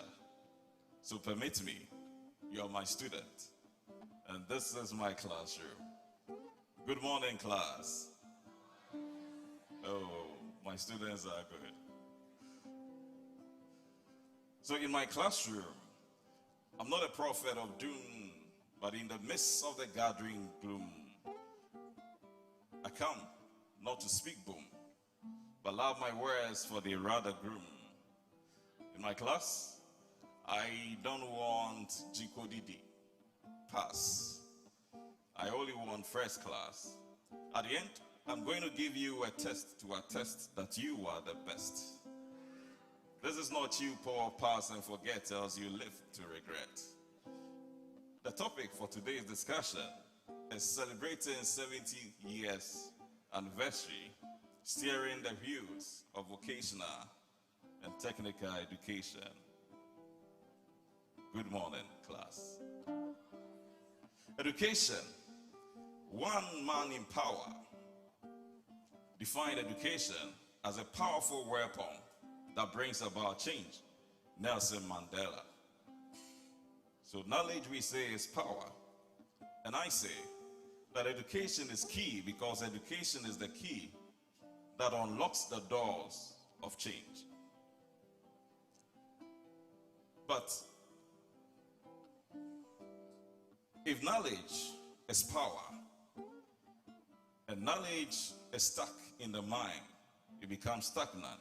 And so say na ya dream bobil na ya dream ye dudu na say yanfa adesua na empia adesua bedane adesoa. So there's wisdom that lies in this wisdom. The wisdom is knowledge put into practice. And more so, it becomes important when we think about vocational and technical education. So there came an era, correcting an error, where many applauded the will to fill men and women with skills. Let me take you down memory lane. Come on board my history plane as I stand on the stage and I flip through the pages of the ages. At the dawn of a new dawn, at the time on the clock when the cock becomes the new king on the block, chorusing rhythmically, kokroko, my initial say ako, our praises to Nyami kokroko. Oh, it happened in 1954. But so we remember in 1952, the advisory committee, the Central Advisory Committee, who had a thought of this in 1952. At this time when we are celebrating and remembering, at a time of remembrance, let's also remember that progress doesn't happen by chance, but progress comes through process. So progress doesn't happen at once.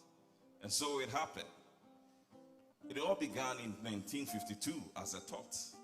1954, Kumasi Technical Institute, an institution educating people through vocational and technical skills, was got.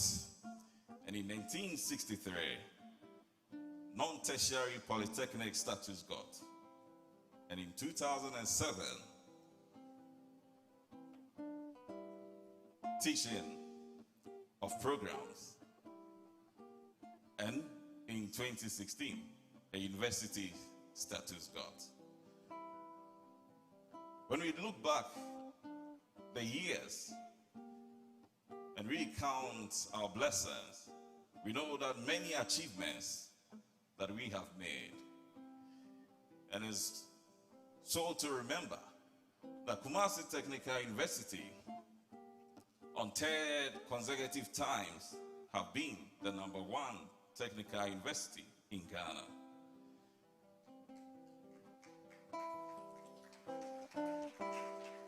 And in the Webometrics 2023 July edition of World Rankings Universities, Kumasi Technical University became 8th among all Ghanaian universities. Indeed, a beautiful story like this was written by the pens of many, and its principal, to remember, the first principal, Mr. George Melanson, and the many principals and rectors and vice chancellors that have ever been. Today, we count the years. We lift up our glasses and we say cheers. Cheers to the past. Cheers to the present. Cheers to the future.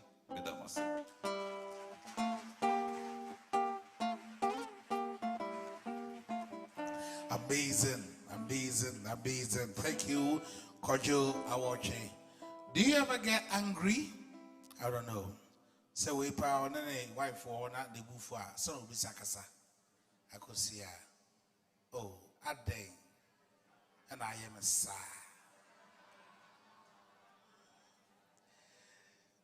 Thou, our chief performance, Ulajari, he read the speech by our own, the one and only, the one and only.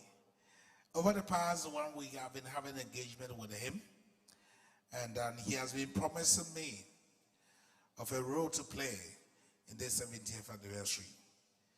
Chancellor, distinguished ladies and gentlemen, I welcome the Vice Chancellor of this great institution, Professor Gabriel Jamal.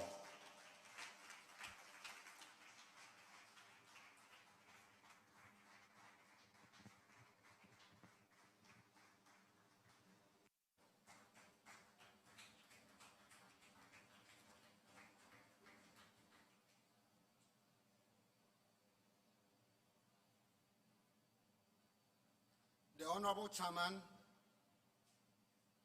Dr. Kwame Adukufo, who also doubles as the Chancellor of the University,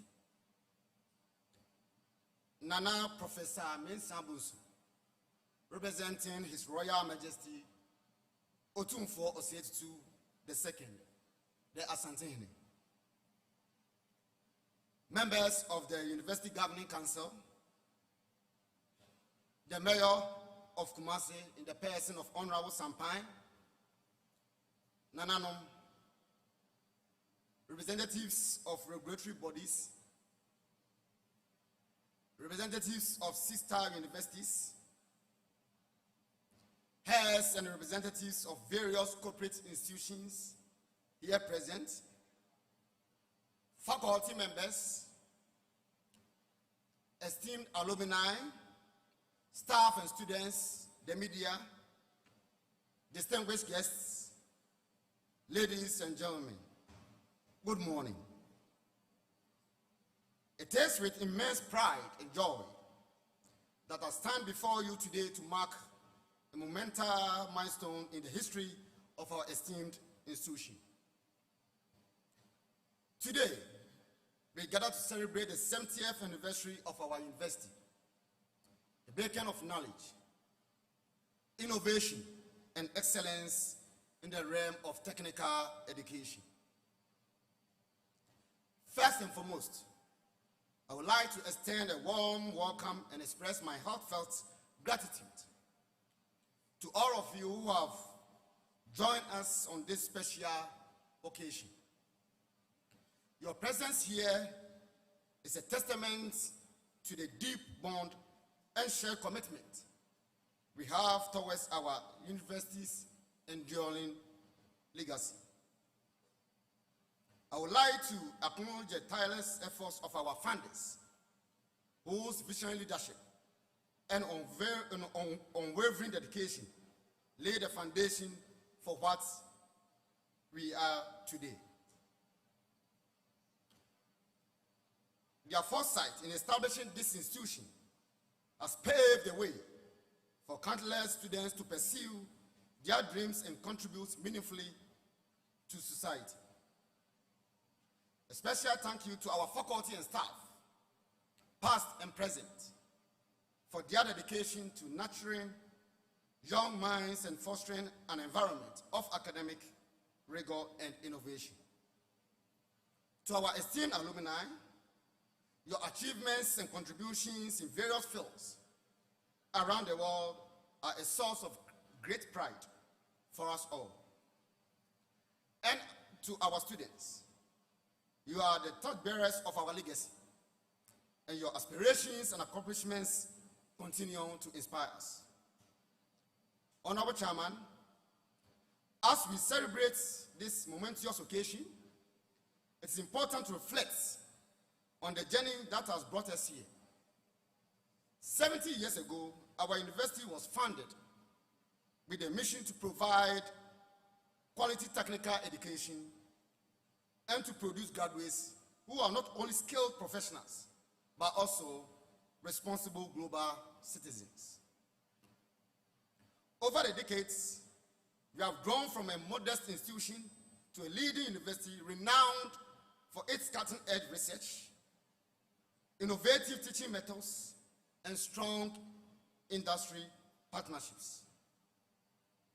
Honorable Chairman, Our graduates have moved on to become leaders in their fields, driving progress and innovation across the globe. From groundbreaking research in engineering and technology to significant contributions in the fields of science, mathematics, and beyond, our university has been the forefront of advancements that have shaped our world. Honorable Chairman, as we look ahead to the future, we remain committed to upholding the values and principles that have guided us afar. The landscape of higher education is continuously evolving, and we must adapt to the changing needs of our society. Our focus will be on fostering interdisciplinary collaboration, promoting sustainability, embracing digital transformation to ensure that our students are equipped with the skills and knowledge required to drive in ever-changing world. Honorable Chairman, we are also committed to expanding our outreach and partnership both locally and globally. By strengthening our ties with industry, governments, and other educational institutions, we can create a more dynamic and inclusive learning environment that prepares our students to meet the challenges and opportunities of the future. Honorable Chairman, as we mark 70 years of providing quality technical and vocational education, we cannot celebrate without recognizing the tremendous contribution of our Chancellor in the person of Honorable Kwame Adokofo,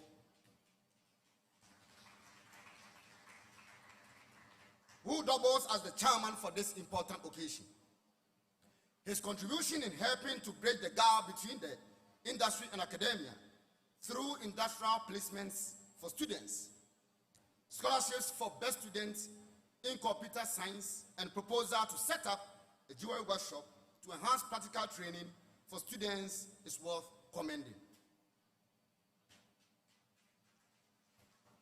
Honorable Chairman, in conclusion, as we mark on this year-long celebration of our 70th anniversary, let us take pride in our achievements, honor our heritage, and look forward to the future filled with promise and potential. Together, we will continue to build on the strong foundation laid by our predecessors and strive for excellence in all our endeavors.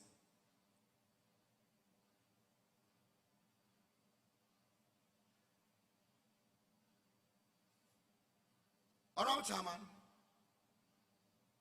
on this occasion, I wish each and every one happy 70th anniversary. Thank you, and God bless us all.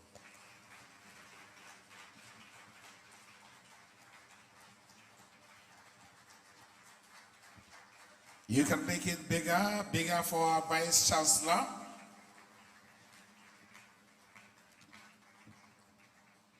Professor Gabriel Jowo, thank you so much. Before we get in here, we all came from senior high school. So we have WAS, we have AMAS. I wonder how many of you do know UCLAMS. UCLAMS. Now, UCLAMS is not in Accra, it's not in Kumasi. And UCLAMS is OKLAMS.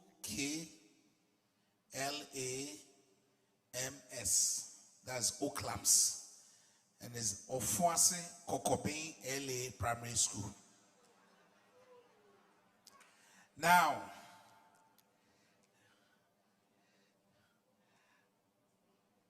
in fact, our guest speaker is Mr. Joseph Abobu Dasi. Now, he is the CEO of GNPC. But today, he's represented by a man who attended UCLAMS. From UCLAMS, he moved to Accra, Today, he has a PhD, and he is the general manager of GNPC. Distinguished ladies and gentlemen, I present you Dr. Kwamba Biako.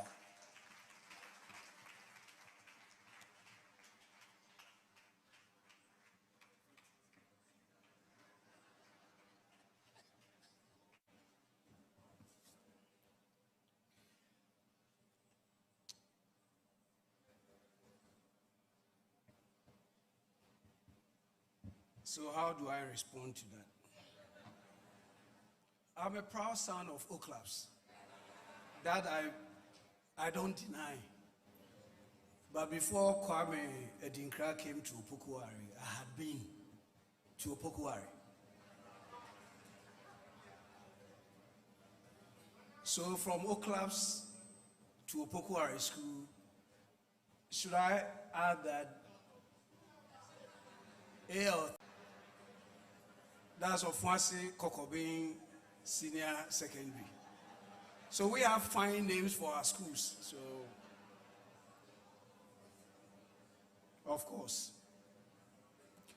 Nana Professor representing Santene Otumfo Oseitutu Abebio, the chairman for the occasion and also Chancellor of the university, Dr. Kwame Adokufo. Well, just a slight history about my relationship with Kufuor Clinic. Doc, if you remember, at Kufuor Clinic, you had a house up there, and there was a senior nurse who used to live there. She was from Ofansi Kokobin, and her son was my friend. So whenever I came home on weekends, that's where I spent my afternoons, up there at the Kufuor Clinic. So that's also, I'm sure Doc doesn't know about that, but it was one of my bases, weekends at Kufuor Clinic. Not for hospital treatment, but, you know, boys things. I bring you fraternal, all protocol observed. I stand on all protocols observed. I bring you fraternal greetings from the Chief Executive of GNPC, Mr. Joseph Abuabu Dazi. As the Vice Chancellor knows, he accepted to be here. He wanted to be part of this occasion. He's also a Kumasi boy. And he stayed in Kumasi throughout his secondary school days. So he knows about Kumasi Poly, just like I also do. Because moving from Ashtown, I moved to Akwetialai, just opposite Ali and Dauda. That's Liberation Inn. That's where I spent most of my secondary school days. So K Poly was where we came for vacation classes. So if nothing at all, I also benefited from K Poly. And so when it comes to the donations, maybe I have to do my personal, a recognition of what K Poly did for me, vacation classes with KTI and CAS. Those were our O-level days. And this was the hub of vacation classes in the Kumasi metropolis, for those of you who know about vaccines.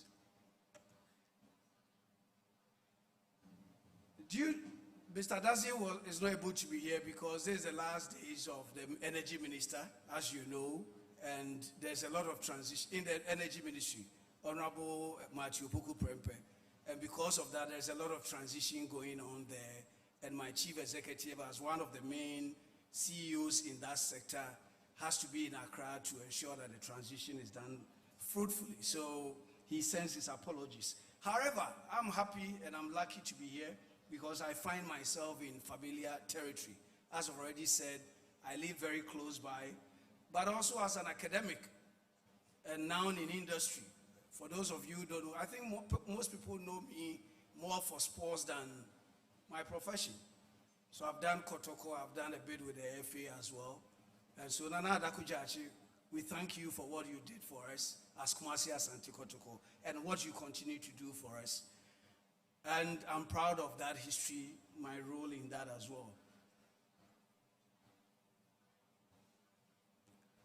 As an academic, I always like the opportunity to join fellow academics because I've also moved from academia to industry. So I think I'm in a good position to be able to speak to issues relating to what industry wants and what academia is producing.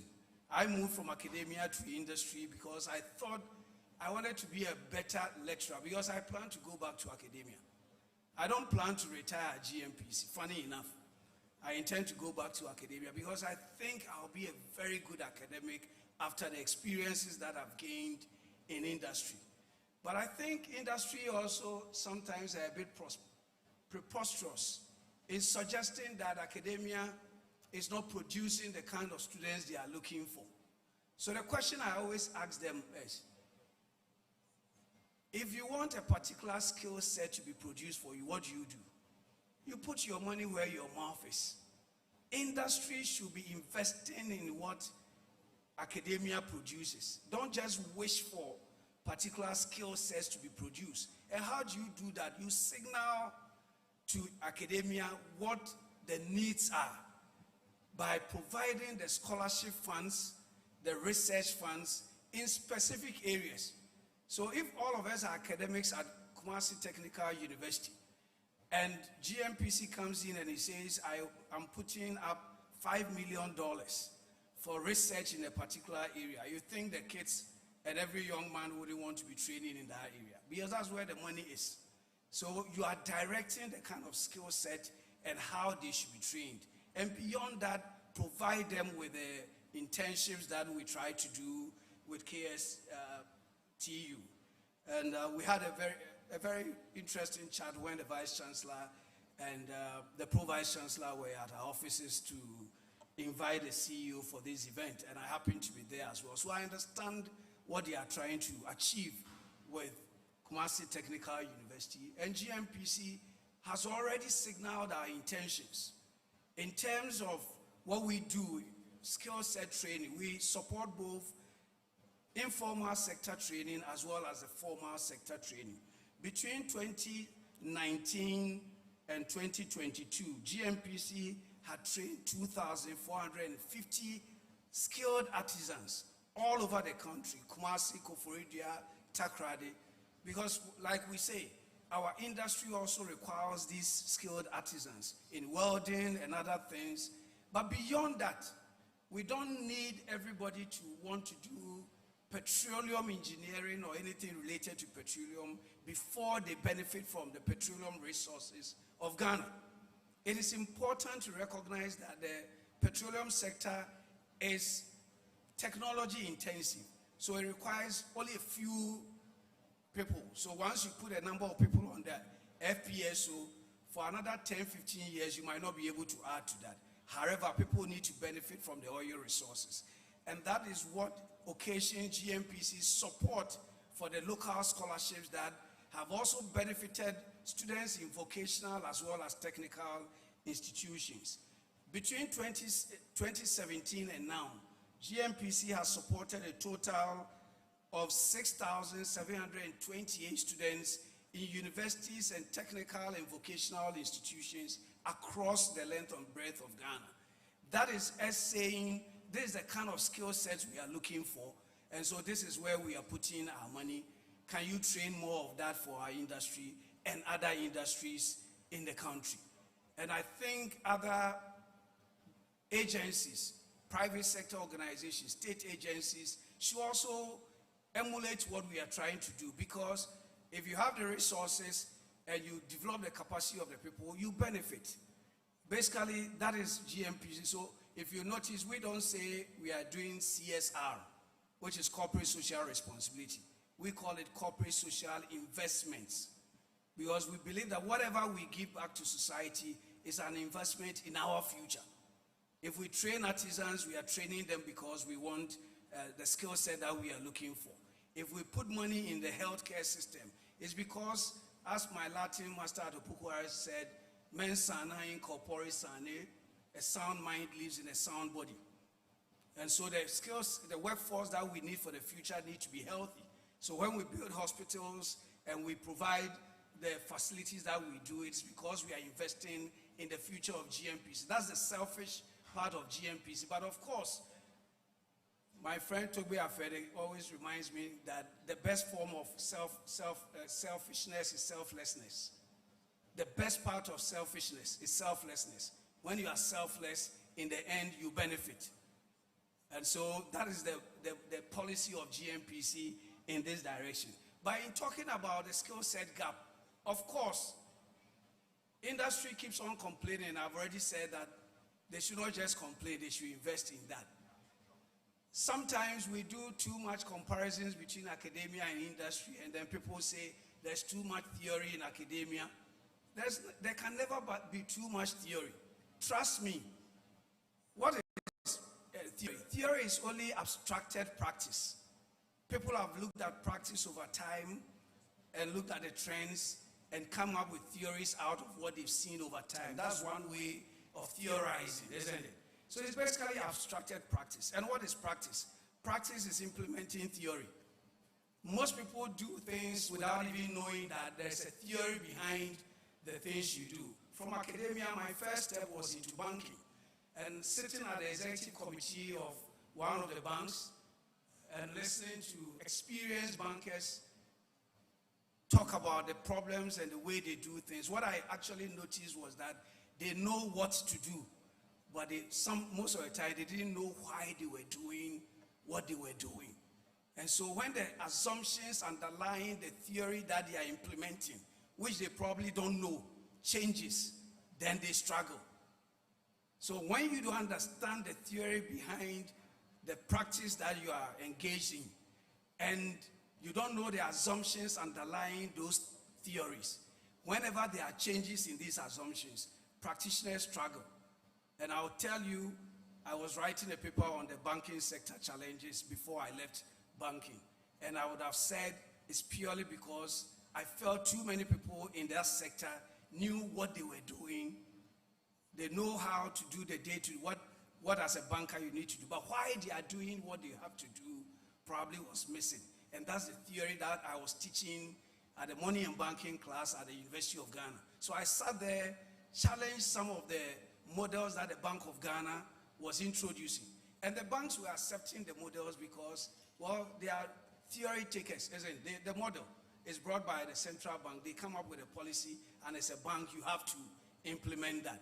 But if you cannot challenge these models that are brought, because one of the things that the central bank governor then they were talking about was how to determine the interest rates that you charge your customers. And the model was such that as an economist who had been trained to do modeling and others, I didn't think that model was applicable to a high interest rate regime country like Ghana.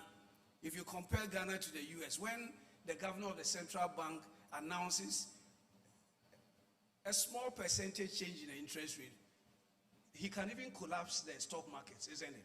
A small percentage. The interest rates are ranging between 0.1 to 2 to 3%.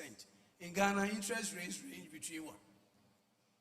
What is the lowest the interest rates have come in the last 10 years? Probably 17% to 30-something%. So if you take a model that was developed with a low interest rate regime analysis, and you want to implement the same model in Ghana, what do you expect to happen? It has no influence. So monetary policy has no influence on the way people behave in Ghana. People will rather store dollars than to... Is that not it? I mean, we need to look at the theory behind some of the things we do as far as practice is concerned. And this is what I want to challenge technical and vocational institutions.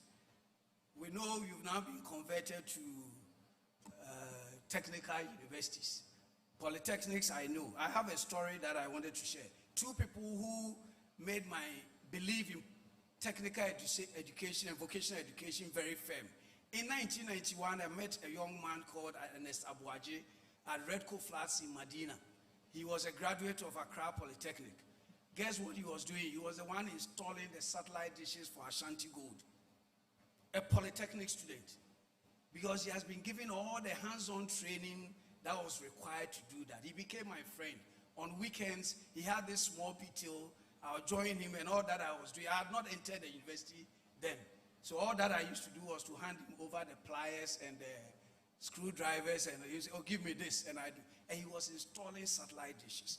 And at that moment, if it was not for the fact that my father was a professor of economics who also wanted to see his son, like a lot of other Ghanaians, in the regular universities, I probably would have followed my friend Enes Abuaji, who now happens to be a Pentecost pastor. He's the head of the Pentecost church in the Bahamas. He put aside the skills. He's now a pastor. Probably gives him more money, I don't know. But I was amazed by what he was able to do, installing satellite dishes for individuals. And he was just 27 at that time. I was quite young, 20, following him around everywhere. He introduced me to other things. Not all of them were good, but for what he did, it made me believe that there was substance in vocational and technical education. 5 years later, when I had entered the University of Ghana and had joined Radio Universe as one of the pioneer volunteers, that's where my sports affiliation started.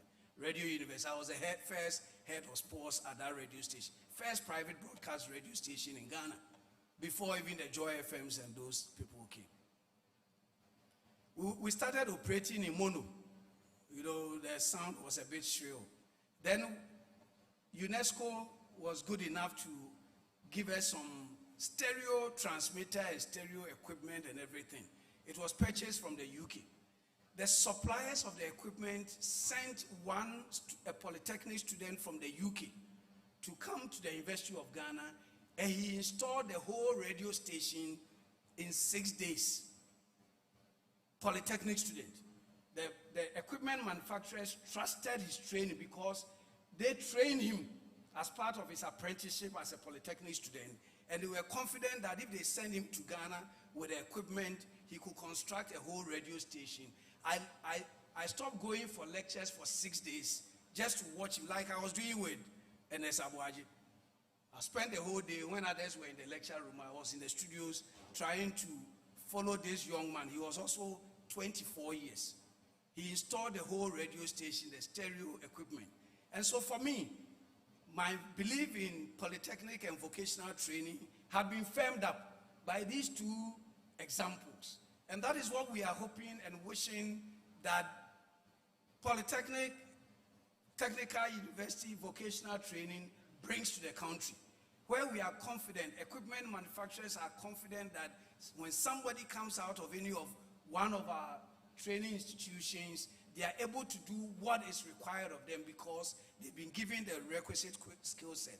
And that is why, once again, when I got the opportunity as the first GM of sustainability at GMPC, set up the GMPC Foundation from scratch in Takoradi, because that was my schedule. I set it up in Takoradi. It had a political reason why it was in Takoradi, and that's not the basis for this discussion. One of the first things we did was to pick 4 of our universities, our public universities, KNUST, UG, UMAT, and UCC, and set up professorial chairs in these universities. The idea was, let's not just train the students to go through, memorize stuff, but give them the laboratories. Don't tell us you should train people of this caliber if you are not giving them the equipment to train them. So at UCC, we gave them the professorial chair in economics and law. So when somebody comes out of that, the law and practice of energy and all those things, we know he's up to the standard that GMPC is looking for. At KNUST, we supported a professorial chair in petroleum engineering. The idea was give them $1 million every year for 4 years. That was our plan. Give them $1 million every year for them to retool the petroleum engineering laboratories at KNUST, so that when somebody says, I have a BSc in petroleum engineering from KNUST, we know he has been trained with the right equipment. Because I didn't have any doubts about the quality of the faculty in these universities. Most of them have attended the best universities around. They are as good as any that you can find in any, because I'm also one of them. Tell you my story. So as a lecturer in economics, I got the opportunity, got a scholarship to Harvard. So I went to Harvard to start my PhD, coursework, PhD economics, sat with the best at Harvard.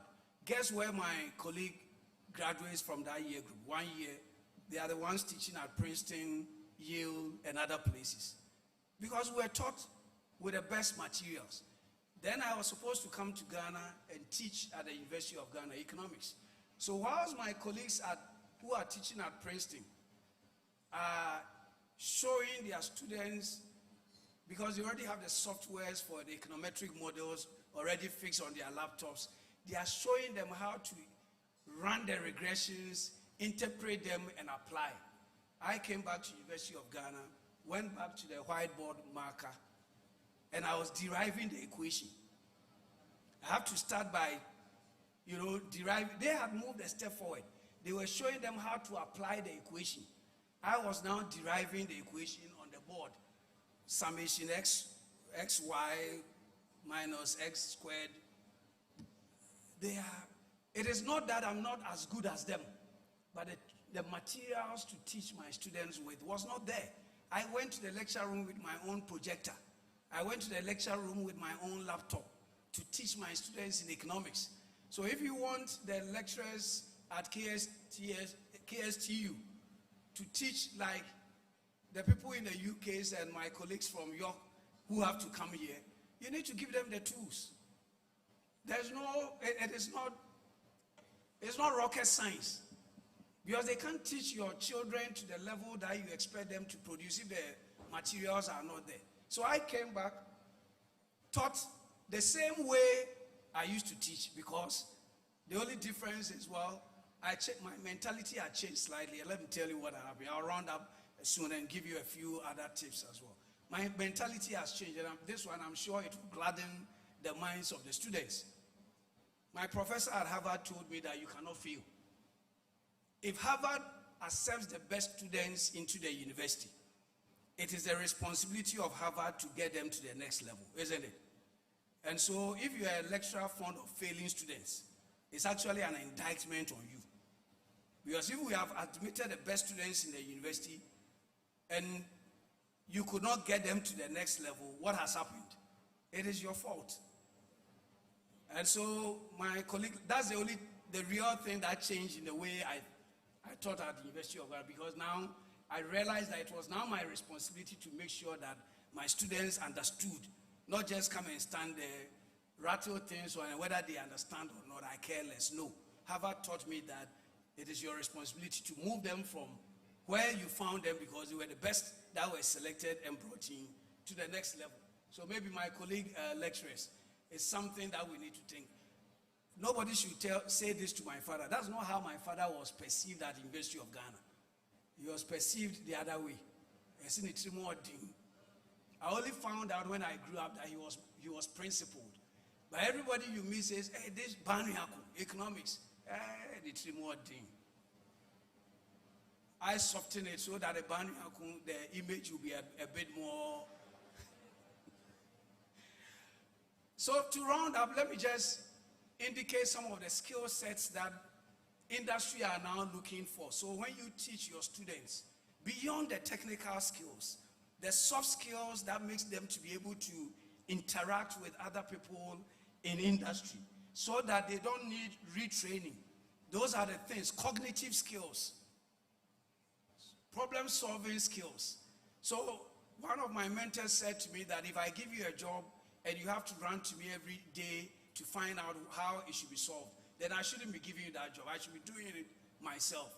So we should be teaching our students problem-solving skills. And this is what vocational training and technical training is about. However, one of the things we observed is that graduates of technical vocational schools, how many of them set themselves up as people ready to employ others rather than we are ready for the job market? And it's one of the things, I'm glad that you have faculties of entrepreneurial skills and all those things. Or there has to be a holistic training for a technical person. Yes, people will come in for entrepreneurial training and all the others, but for your technical people, they also need that as part of their training. Because when they come to the job place, those are some of the things they need. You want a medical doctor to head a hospital, but you've not trained him in hospital administration, He's not done an MBA. He has no management training. But that's what we do in Ghana, isn't it?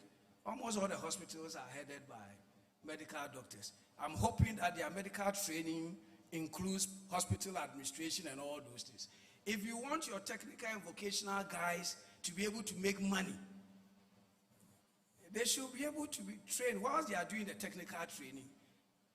The ability and to realize that they should be converting their skill set to income and that they can set up on their own. They don't need to be employed by somebody because that's the direction the economy is going. There is not enough jobs to go around. So if all of us are waiting to be employed by somebody, I'm the general manager for strategy and investment at GMPC.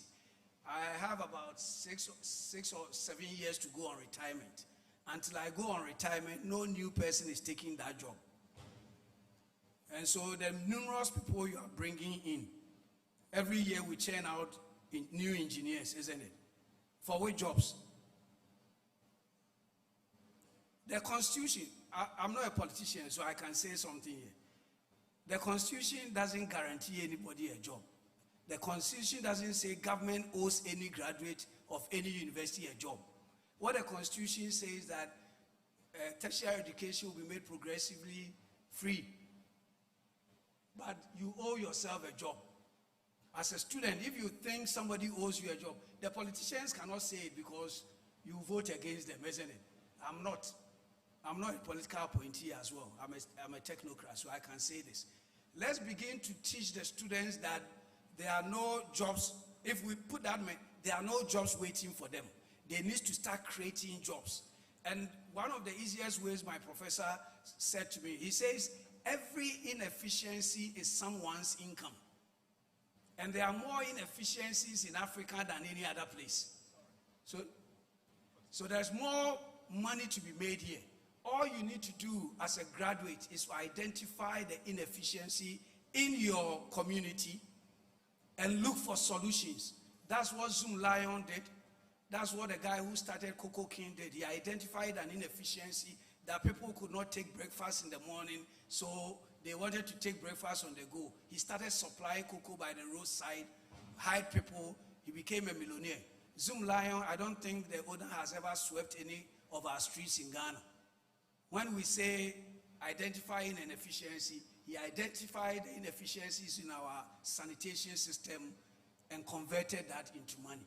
So what I'll leave with our young people today is that every inefficiency, if you don't remember anything I said today, every inefficiency is someone's income. Identify the inefficiencies in your community. You have already been given the skill set to provide services. And then the last bit is partnership. In Ghana, everybody wants to be 100% owner of a small company and not a small owner of a big company. And so companies, most of them die first generation, second generation, they are gone. Because once the owner dies, that's the end of the company because we don't trust each other. Partnerships are key to the future of Ghana. If you are young and you have 10,000 cedis and your colleague also has 10,000 cedis, you don't set up a company and be 100% owner of a 10,000 company cedi. When you put your 20,000, it will generate about 100,000 and your 50% share will be worth 50,000. Thank you very much and God bless you and happy anniversary to all of you.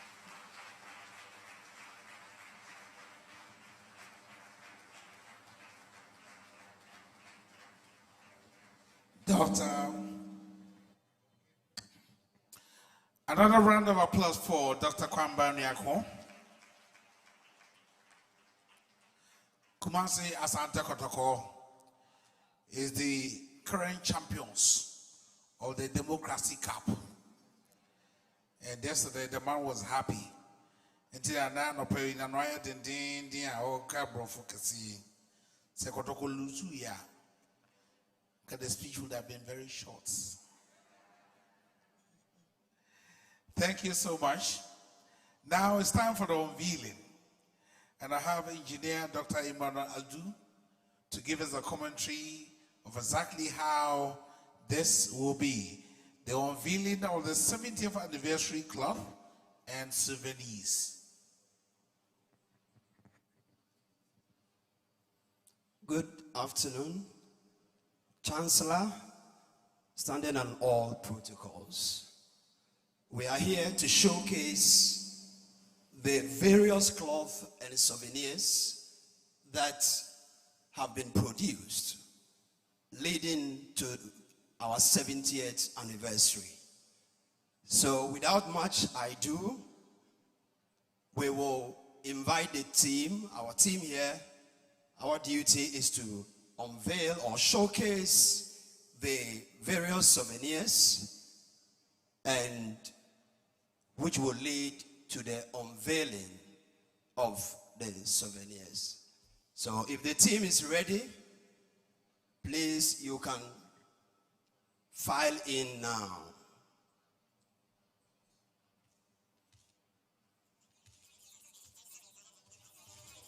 KSCU 70th anniversary t-shirts, pens that sign fat checks.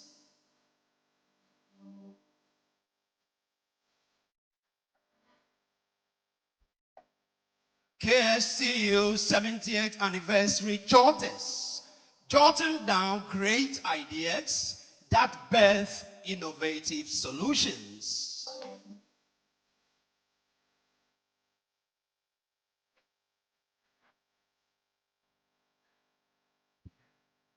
KSTU 70th anniversary pendants, showcasing a first-class university.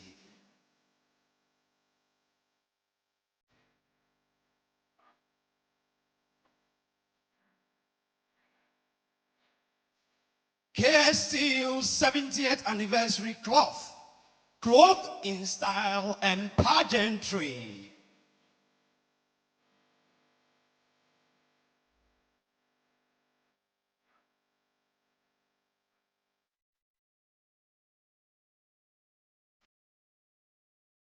Now, ladies and gentlemen, sit back and watch a minute live drapery with the anniversary cloth. Shall we have a music accompanying the drapery?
for Mr. One time call. Oh, and we are very simple. I remember some time ago I went to the US to launch the 2-4 Foundation and solicited for some funds to be in that fund. Now, the choir me pija was say make us a naba kujinchro. Kwame haya brochuro enti misikani je koma amfa kotu fan manka one word cry way back not discover way back not discover mesramo yenye wedding wa yen pai balloons enti mu yen tentem pa why na edikan what is in this bus? Oh, okay. So okay, it contains almost all the items that has been displayed: the glove, the notepad, the pens, and let me give one to the professor who gave us 15,000. Prof, this is yours. So put your hands together for Prof. Prof, how much are you giving me? Prof is giving me 5,000 Ghana cedis. Prof, thank you. 5,000 Ghana cedis. Now give me another one. Okay. Another one is here. You can go beyond 5,000. Okay. The 5,000 is not a seal. So you can go beyond 5,000. Let me look at this. The president's representative in the Garden City is no other person than the flamboyant, energetic, very successful man called Honorable Sampine. So give it to Honorable Sampine at the cost of 5,000. Go and give it to him before he changes his mind. Give me another one.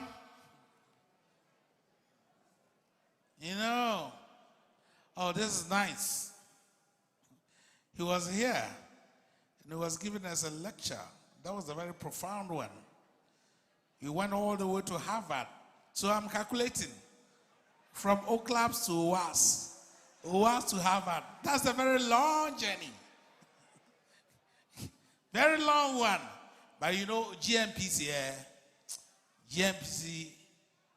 they know what's up. GMPC, they know what's up. And I need, who this? Now, Dr. Banyako said, he said, so you stand here, and GMPC, they want something that is white. Sit, come. GMPC, they want something that is very attractive. So go and give this one to GMPC, all right, at the cost of 10,000. 10,000. That's GMPC. It's one of the biggest corporations we have in Ghana. GNPC. They lead in petrol. Look at the number of vehicles we have in Ghana. Every day will be out to be. So if you work with GNPC, you know the deal. That's GNPC. 10,000. Okay, gentlemen. He's still a civil servant, but he's not an ordinary civil servant. He's not an ordinary civil servant. Now, he's a civil servant with a swag. Indeed, he has traveled far and wide. There's no single country in Africa that he has never been to. He's super. Well, you have to give this one to Engineer Nana Poku Achiman. Engineer Tapoku. Go and meet him. He's just here. At the cost of 5,000. Ujao.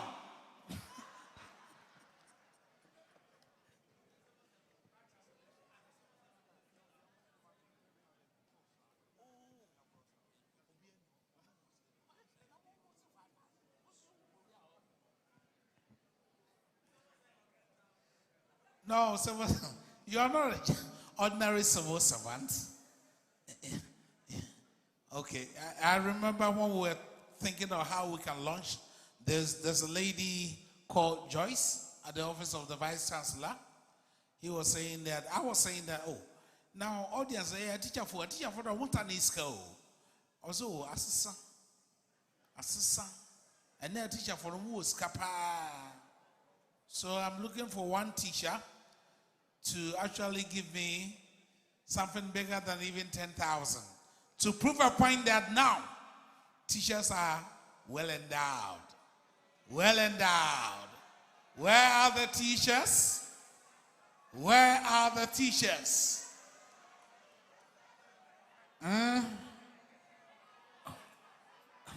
Auntie Joyce, where are the teachers? I have only 3 minutes to end them. So where are the teachers? Yeah, there's a teacher there.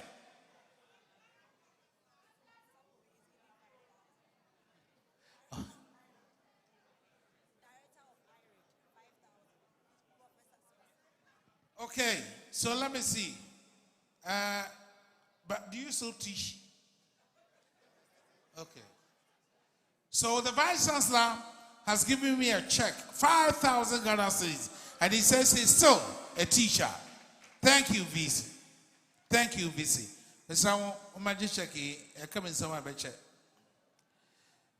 And then more teachers, yes. My prof is here. Professor Smart Sapon. Yeah. Show something. 5,000 Ghana cedis. Go and give it to Professor Smart Sapon. 5,000 Ghana cedis. More teachers. Now, engineer, Professor Jansa Usansa. Now, come back. Oh, Prof, who offers to that? Prince Usansa. Jansa. Oh, Madam Ukwano Abba. He's the principal of Jansa campus, but Professor, Engineer Professor Usansa. Prof, thank you very much. 5,000. Thank you. How many more left? Okay. Now, I come in 2 minutes, Mr. I come in 2 minutes, I saw that the Pro-Vice Chancellor was giving me names, but I was imagining, yes.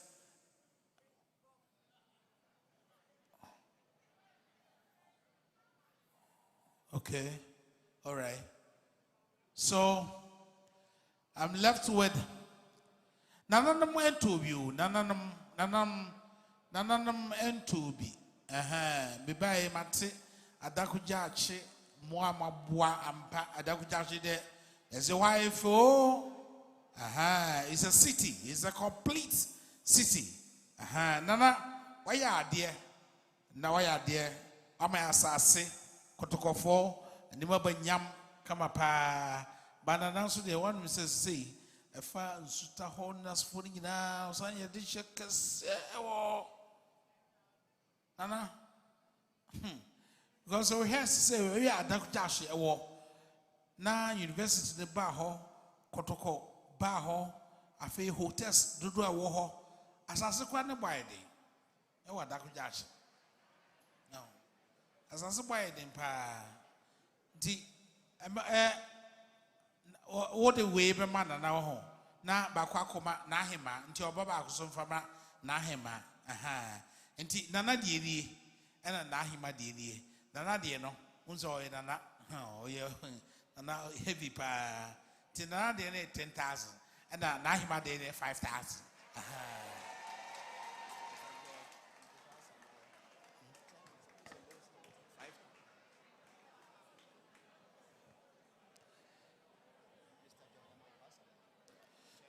Nana Yadasi, why are there?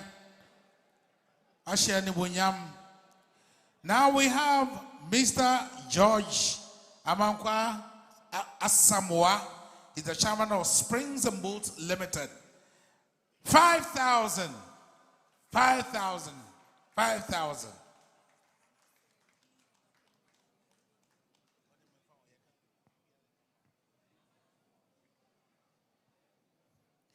Thank you. How many left? When I'm telling you, Sister Chanessa. Program Bia, Eboko Bia, the Edikai opening prayer. Opening prayer program Bia Eboko Bia. Opening prayer pass there. As of pound for and ebo opening prayer. And now as of wow, Bibri Waha. I will not recount my experience with the Archbishop. Okay. I won't say that much. Okay. Archbishop Yikasafo, I will not tell the story, but we have also the clergy here, including the Muslim community, the university chaplain, and then Payawa Bohano. So you quantify into money. Get you turning in a boom. So you give the clergy one for me, Amanda Yamejuma and Omoye, and Tinya Yamejuma Suskawum, almost almost chain, Yameba, we show more straw. So give the clergy. I've seen the Archbishop here, and the former Archbishop also here. No, Emeritus also here. My main lower skill, the Kakrao. So, University Chaplain, 2,000. Archbishop, former Emeritus, 2,000. Current Archbishop, 2,000. Monfako distribution. Hey, members, Kashim Mr.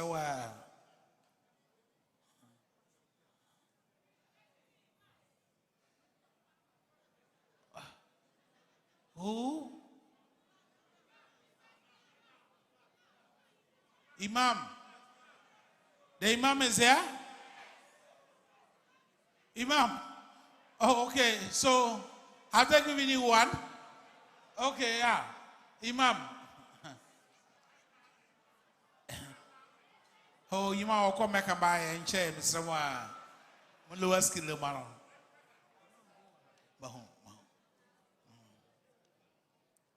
Imam come back and buy and chair. You know.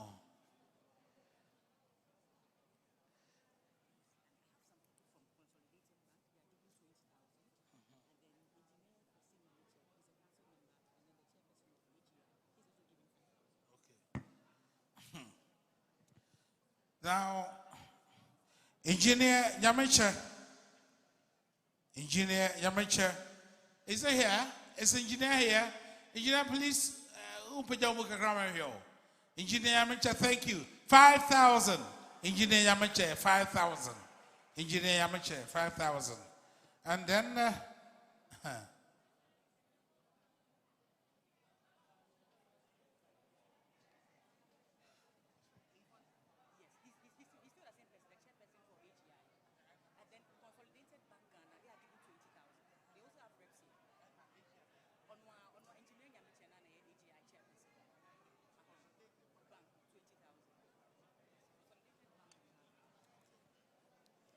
so Engineer Yamacha, AGI Chairman, give us 5,000 AGI. Association of Ghana Industries. Ghana Industries, Ghana Industries, on a chairman. Well, according to Engineer Opogu Ajman, he says, Engineer, double up. Put your hands together because he's doubling up. Yes. And then our bank, one of the biggest banks we have in Ghana, we call it Consolidated Bank of Ghana. Indeed, Consolidated Bank of Ghana is one of my bankers. And I'm telling you, it's one of the most effective and technically savvy bank we have in the country. Now, Consolidated Bank is giving us 20,000. 20,000. Consolidated Bank. 20,000.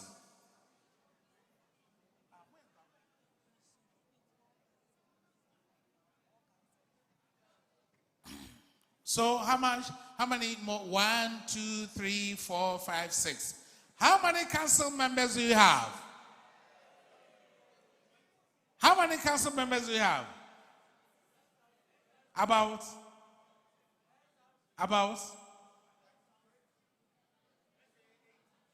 8. 18. Okay. 2 are out. So I'm giving the 1, 2, 3.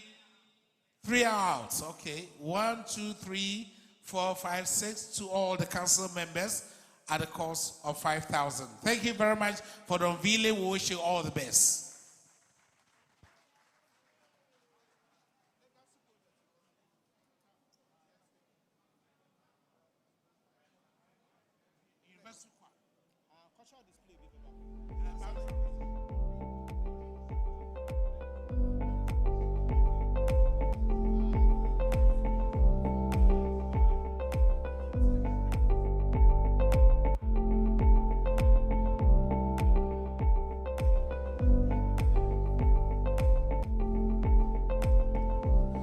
All the souvenirs are also available at the bookshop.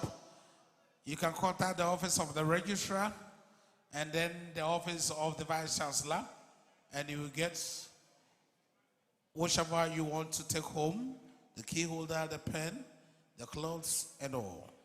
I'd like to invite again the registrar of the Kumasi Technical University, Mr. Ebenezer Kofi Boachi, to introduce our special guest of honor for this enviable program. Let's put our hands together for Mr. Ebenezer Kofi Boachi, the registrar.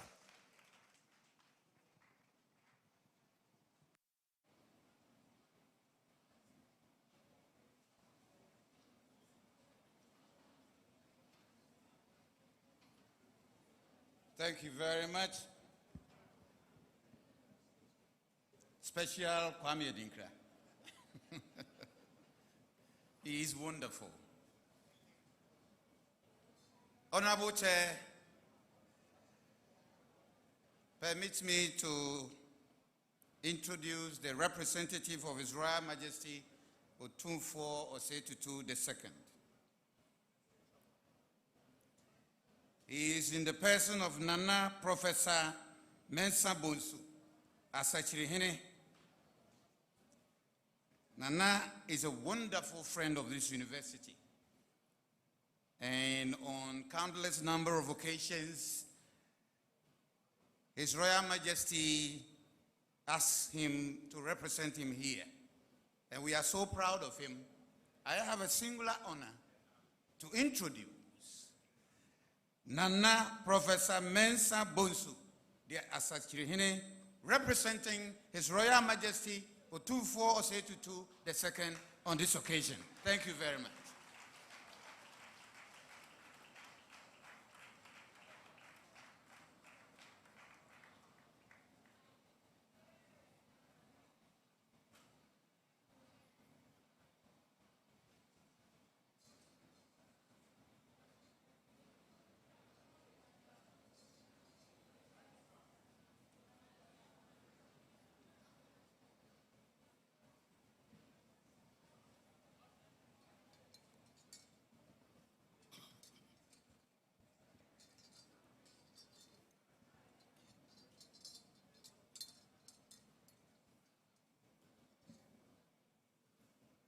Good afternoon. The Chancellor of the University, who is also the chairman for this occasion. I would like to stand on the existing protocol, but at least as a mass server, let me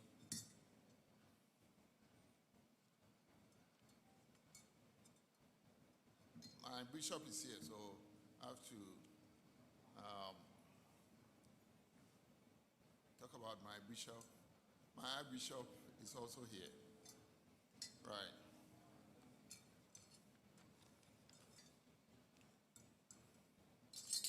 I stand here today in my capacity as a representative of His Royal Majesty Otumfuo Osei Tutu II, Asantehene. And I stand here with immense pride as we celebrate the 70th anniversary of Kumasi Technical University. 7 decades ago, a seed was sown here in Kumasi, a seed that blossomed to a first-class institution. Kumasi Technical Institute, as it is known when it was established in 1954, has empowered countless individuals with technical education, transforming them in skilled technocrats who have helped in driving the nation's development. Education has always been the cornerstone of progress in Asante Mine. And KSTU embodies the spirit of our people perfectly. It is a shining beacon of innovation and transformation. And it has nurtured generations of not only exceptional professionals, but also responsible citizens who have significantly contributed to Ghana's advancement. The university's role in the development of our country, Ghana, has been undeniably impactful. And I commend all those who have contributed in one way or the other in chalking this success. The 70-year journey would not have been possible without the dedication and sacrifices of those who came before us. I pay homage to the visionary chiefs and people of Asante-Man who recognize the importance of technical education and champion the establishment of this great institution. My deepest appreciation also goes to the students and staff, past and present. Your unwavering dedication to KSTU, your pursuit of knowledge, and your commitment to excellence have brought this institution to what it is today. The impact of KSTU extends far beyond the walls of this campus. Countless lives have been positively impacted by the graduates who have emerged from this institution. This they have done by applying the skills and knowledge to build a better Ghana. KSTU has served as a source of immense pride for the Asante Kingdom and a testament to the power of education in empowering individuals and driving societal progress. As we celebrate this Platinum Jubilee, let's not forget about the challenges that confront us. in the world where science and technology continue to propel advancement, as we embrace the wonders of the internet and over expanding body of knowledge, we must remain focused to the needs of our people. In this time of unprecedented global challenges, the role of institutions like Kumasi Technical University becomes very more crucial. Science and technology has opened new frontiers, and it is imperative that we harness this advancement. I call on KSTU to rededicate itself to the training of graduates who are not only academically proficient, but, as my former speaker said, those who will suit the industry needs. Let us empower graduates to be more resourceful individuals who can create employment for themselves and others. Let us not allow the anniversary to be solely a celebration of past achievement. It is a springboard for our collective future. We must affirm our commitment to excellence and progress. Let us honor the legacy of those who came before us by charting the course to ensure that KSTU remains a bastion of knowledge, innovation, and service to humanity. To the current and prospective students of KSTU over here, I urge you to enhance this opportunity without any hesitation. Let the test of knowledge be your guiding light. Transform yourself into skilled professionals, innovators, and leaders who make a better future of yourself and help your beloved country, Ghana. Regarding our faculty and staff, your dedication in teaching and research have also been the bedrock of KSTU's success. Continue to strive for excellence. Embrace new methods of teaching, especially the competency-based teaching, and focus on your respective fields. Inspire your students and guide them to the academic journey. I have an unwavering confidence in the ability of KSTU to continue to help in the development of our country, Ghana. Ladies and gentlemen, I extend my hearty congratulations to Kumasi Technical University and wish you great success in the year ahead.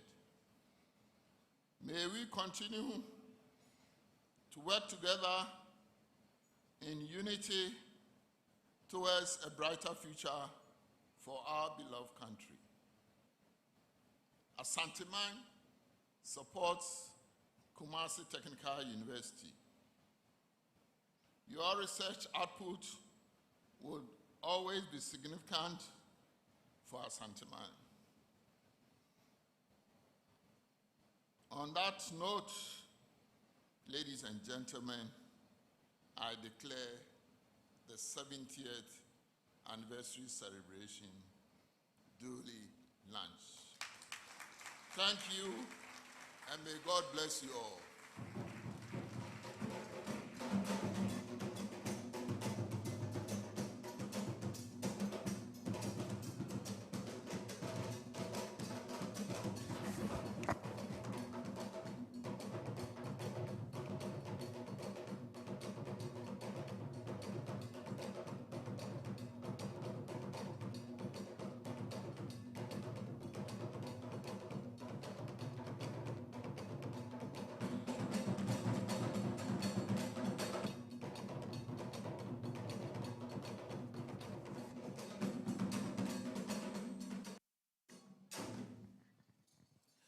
We thank you very much, our special guest of honor, Utumfo Asachihine, Nana Professor Mensa Bonsu. That was so profound.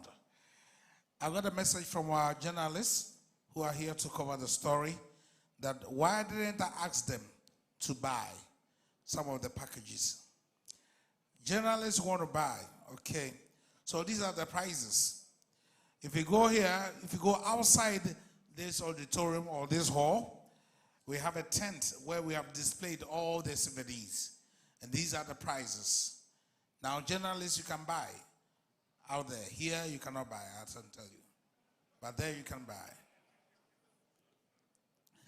The plastic pens, one is 5 cedis.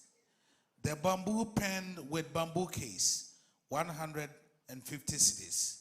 Bamboo pen with plastic case, 45 Ghana cedis. The key ring is 20 Ghana cedis. The mug is 25 Ghana cedis. The pendant is 25 Ghana cedis. Flask, I don't know whether you're going to put cocoa or flask is 110 Ghana cedis. The polo shirt is 85 Ghana cedis. Round neck is 60 Ghana cedis.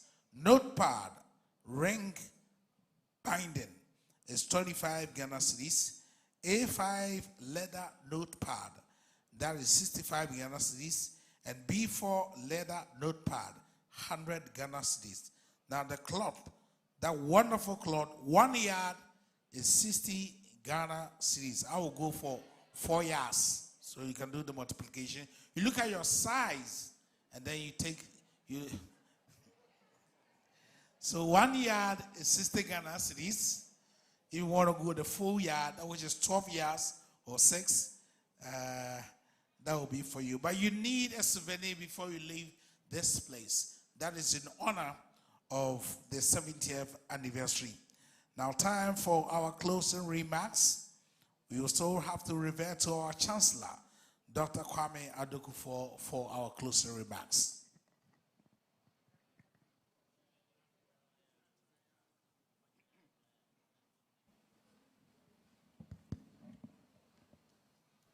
Otumfo's representative, Mayor of the city of Kumasi, Nananum, distinguished ladies and gentlemen. I know we are all very tired.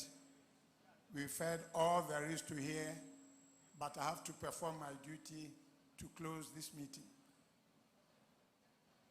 We've had a very interesting celebration this afternoon. And all we are going to do is to pray for this great university so that in the very near future, bauxite, manganese, gold, cocoa, lithium will all be processed in Ghana, and Ghana will stop being exporter of primary products. We pray for this university to become a center of excellence so that the quality of students produced will be world-class. Having said all that, what I will say is that I'm very happy to be Chancellor. I pray that the Chairman, Vice Chancellor, Pro-Vice Chancellor, and all the senior members of the university will work in the coming years to produce a world-class university we shall all be proud of.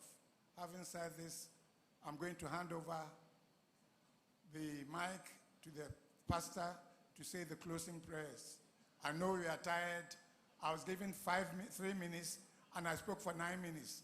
The Vice Chancellor is not happy with me. This time, I've spoken for 2.5 minutes, and I'm sure he's happy. So I've finished. Thank you very much. God bless you all. So as the Chancellor said, we're inviting Professor Abdul Aziz Idrisu to give us the closing prayer. Please let's pray. Bismillahir Rahmanir Rahim. Alhamdulillahi Rabbil Alameen. Ar-Rahmanir Rahim. Maliki Yawmiddin. Iyyaka na'budu wa iyyaka nasta'in. اهدنا الصراط المستقيم صراط الذين أنعمت عليهم غير المغضوب عليهم ولا الضالين. We thank Allah for this successful program. We have come very far as a university. We've grown from strength to strength, and we owe all of that to Allah. We thank Him.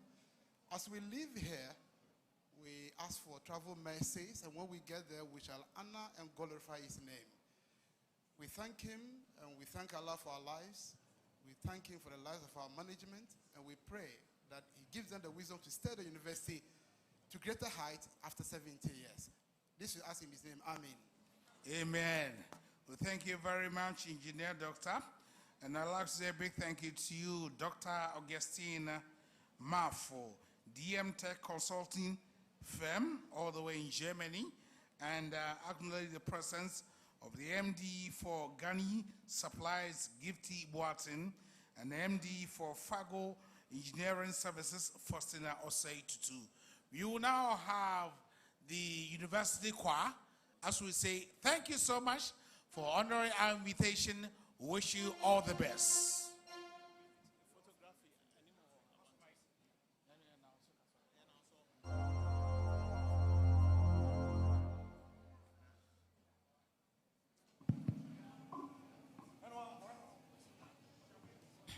Shall we all rise for the anthem of the university? And after the anthem, we will say goodbye to you.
We'll be gradually moving out as the choristers give us that song.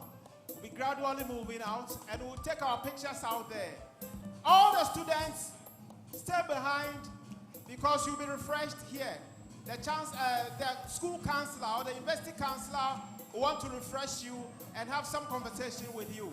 So all the students, just stay. And so the choristers will give us a sound while we move out of the hall.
All the students should please come forward. All students here,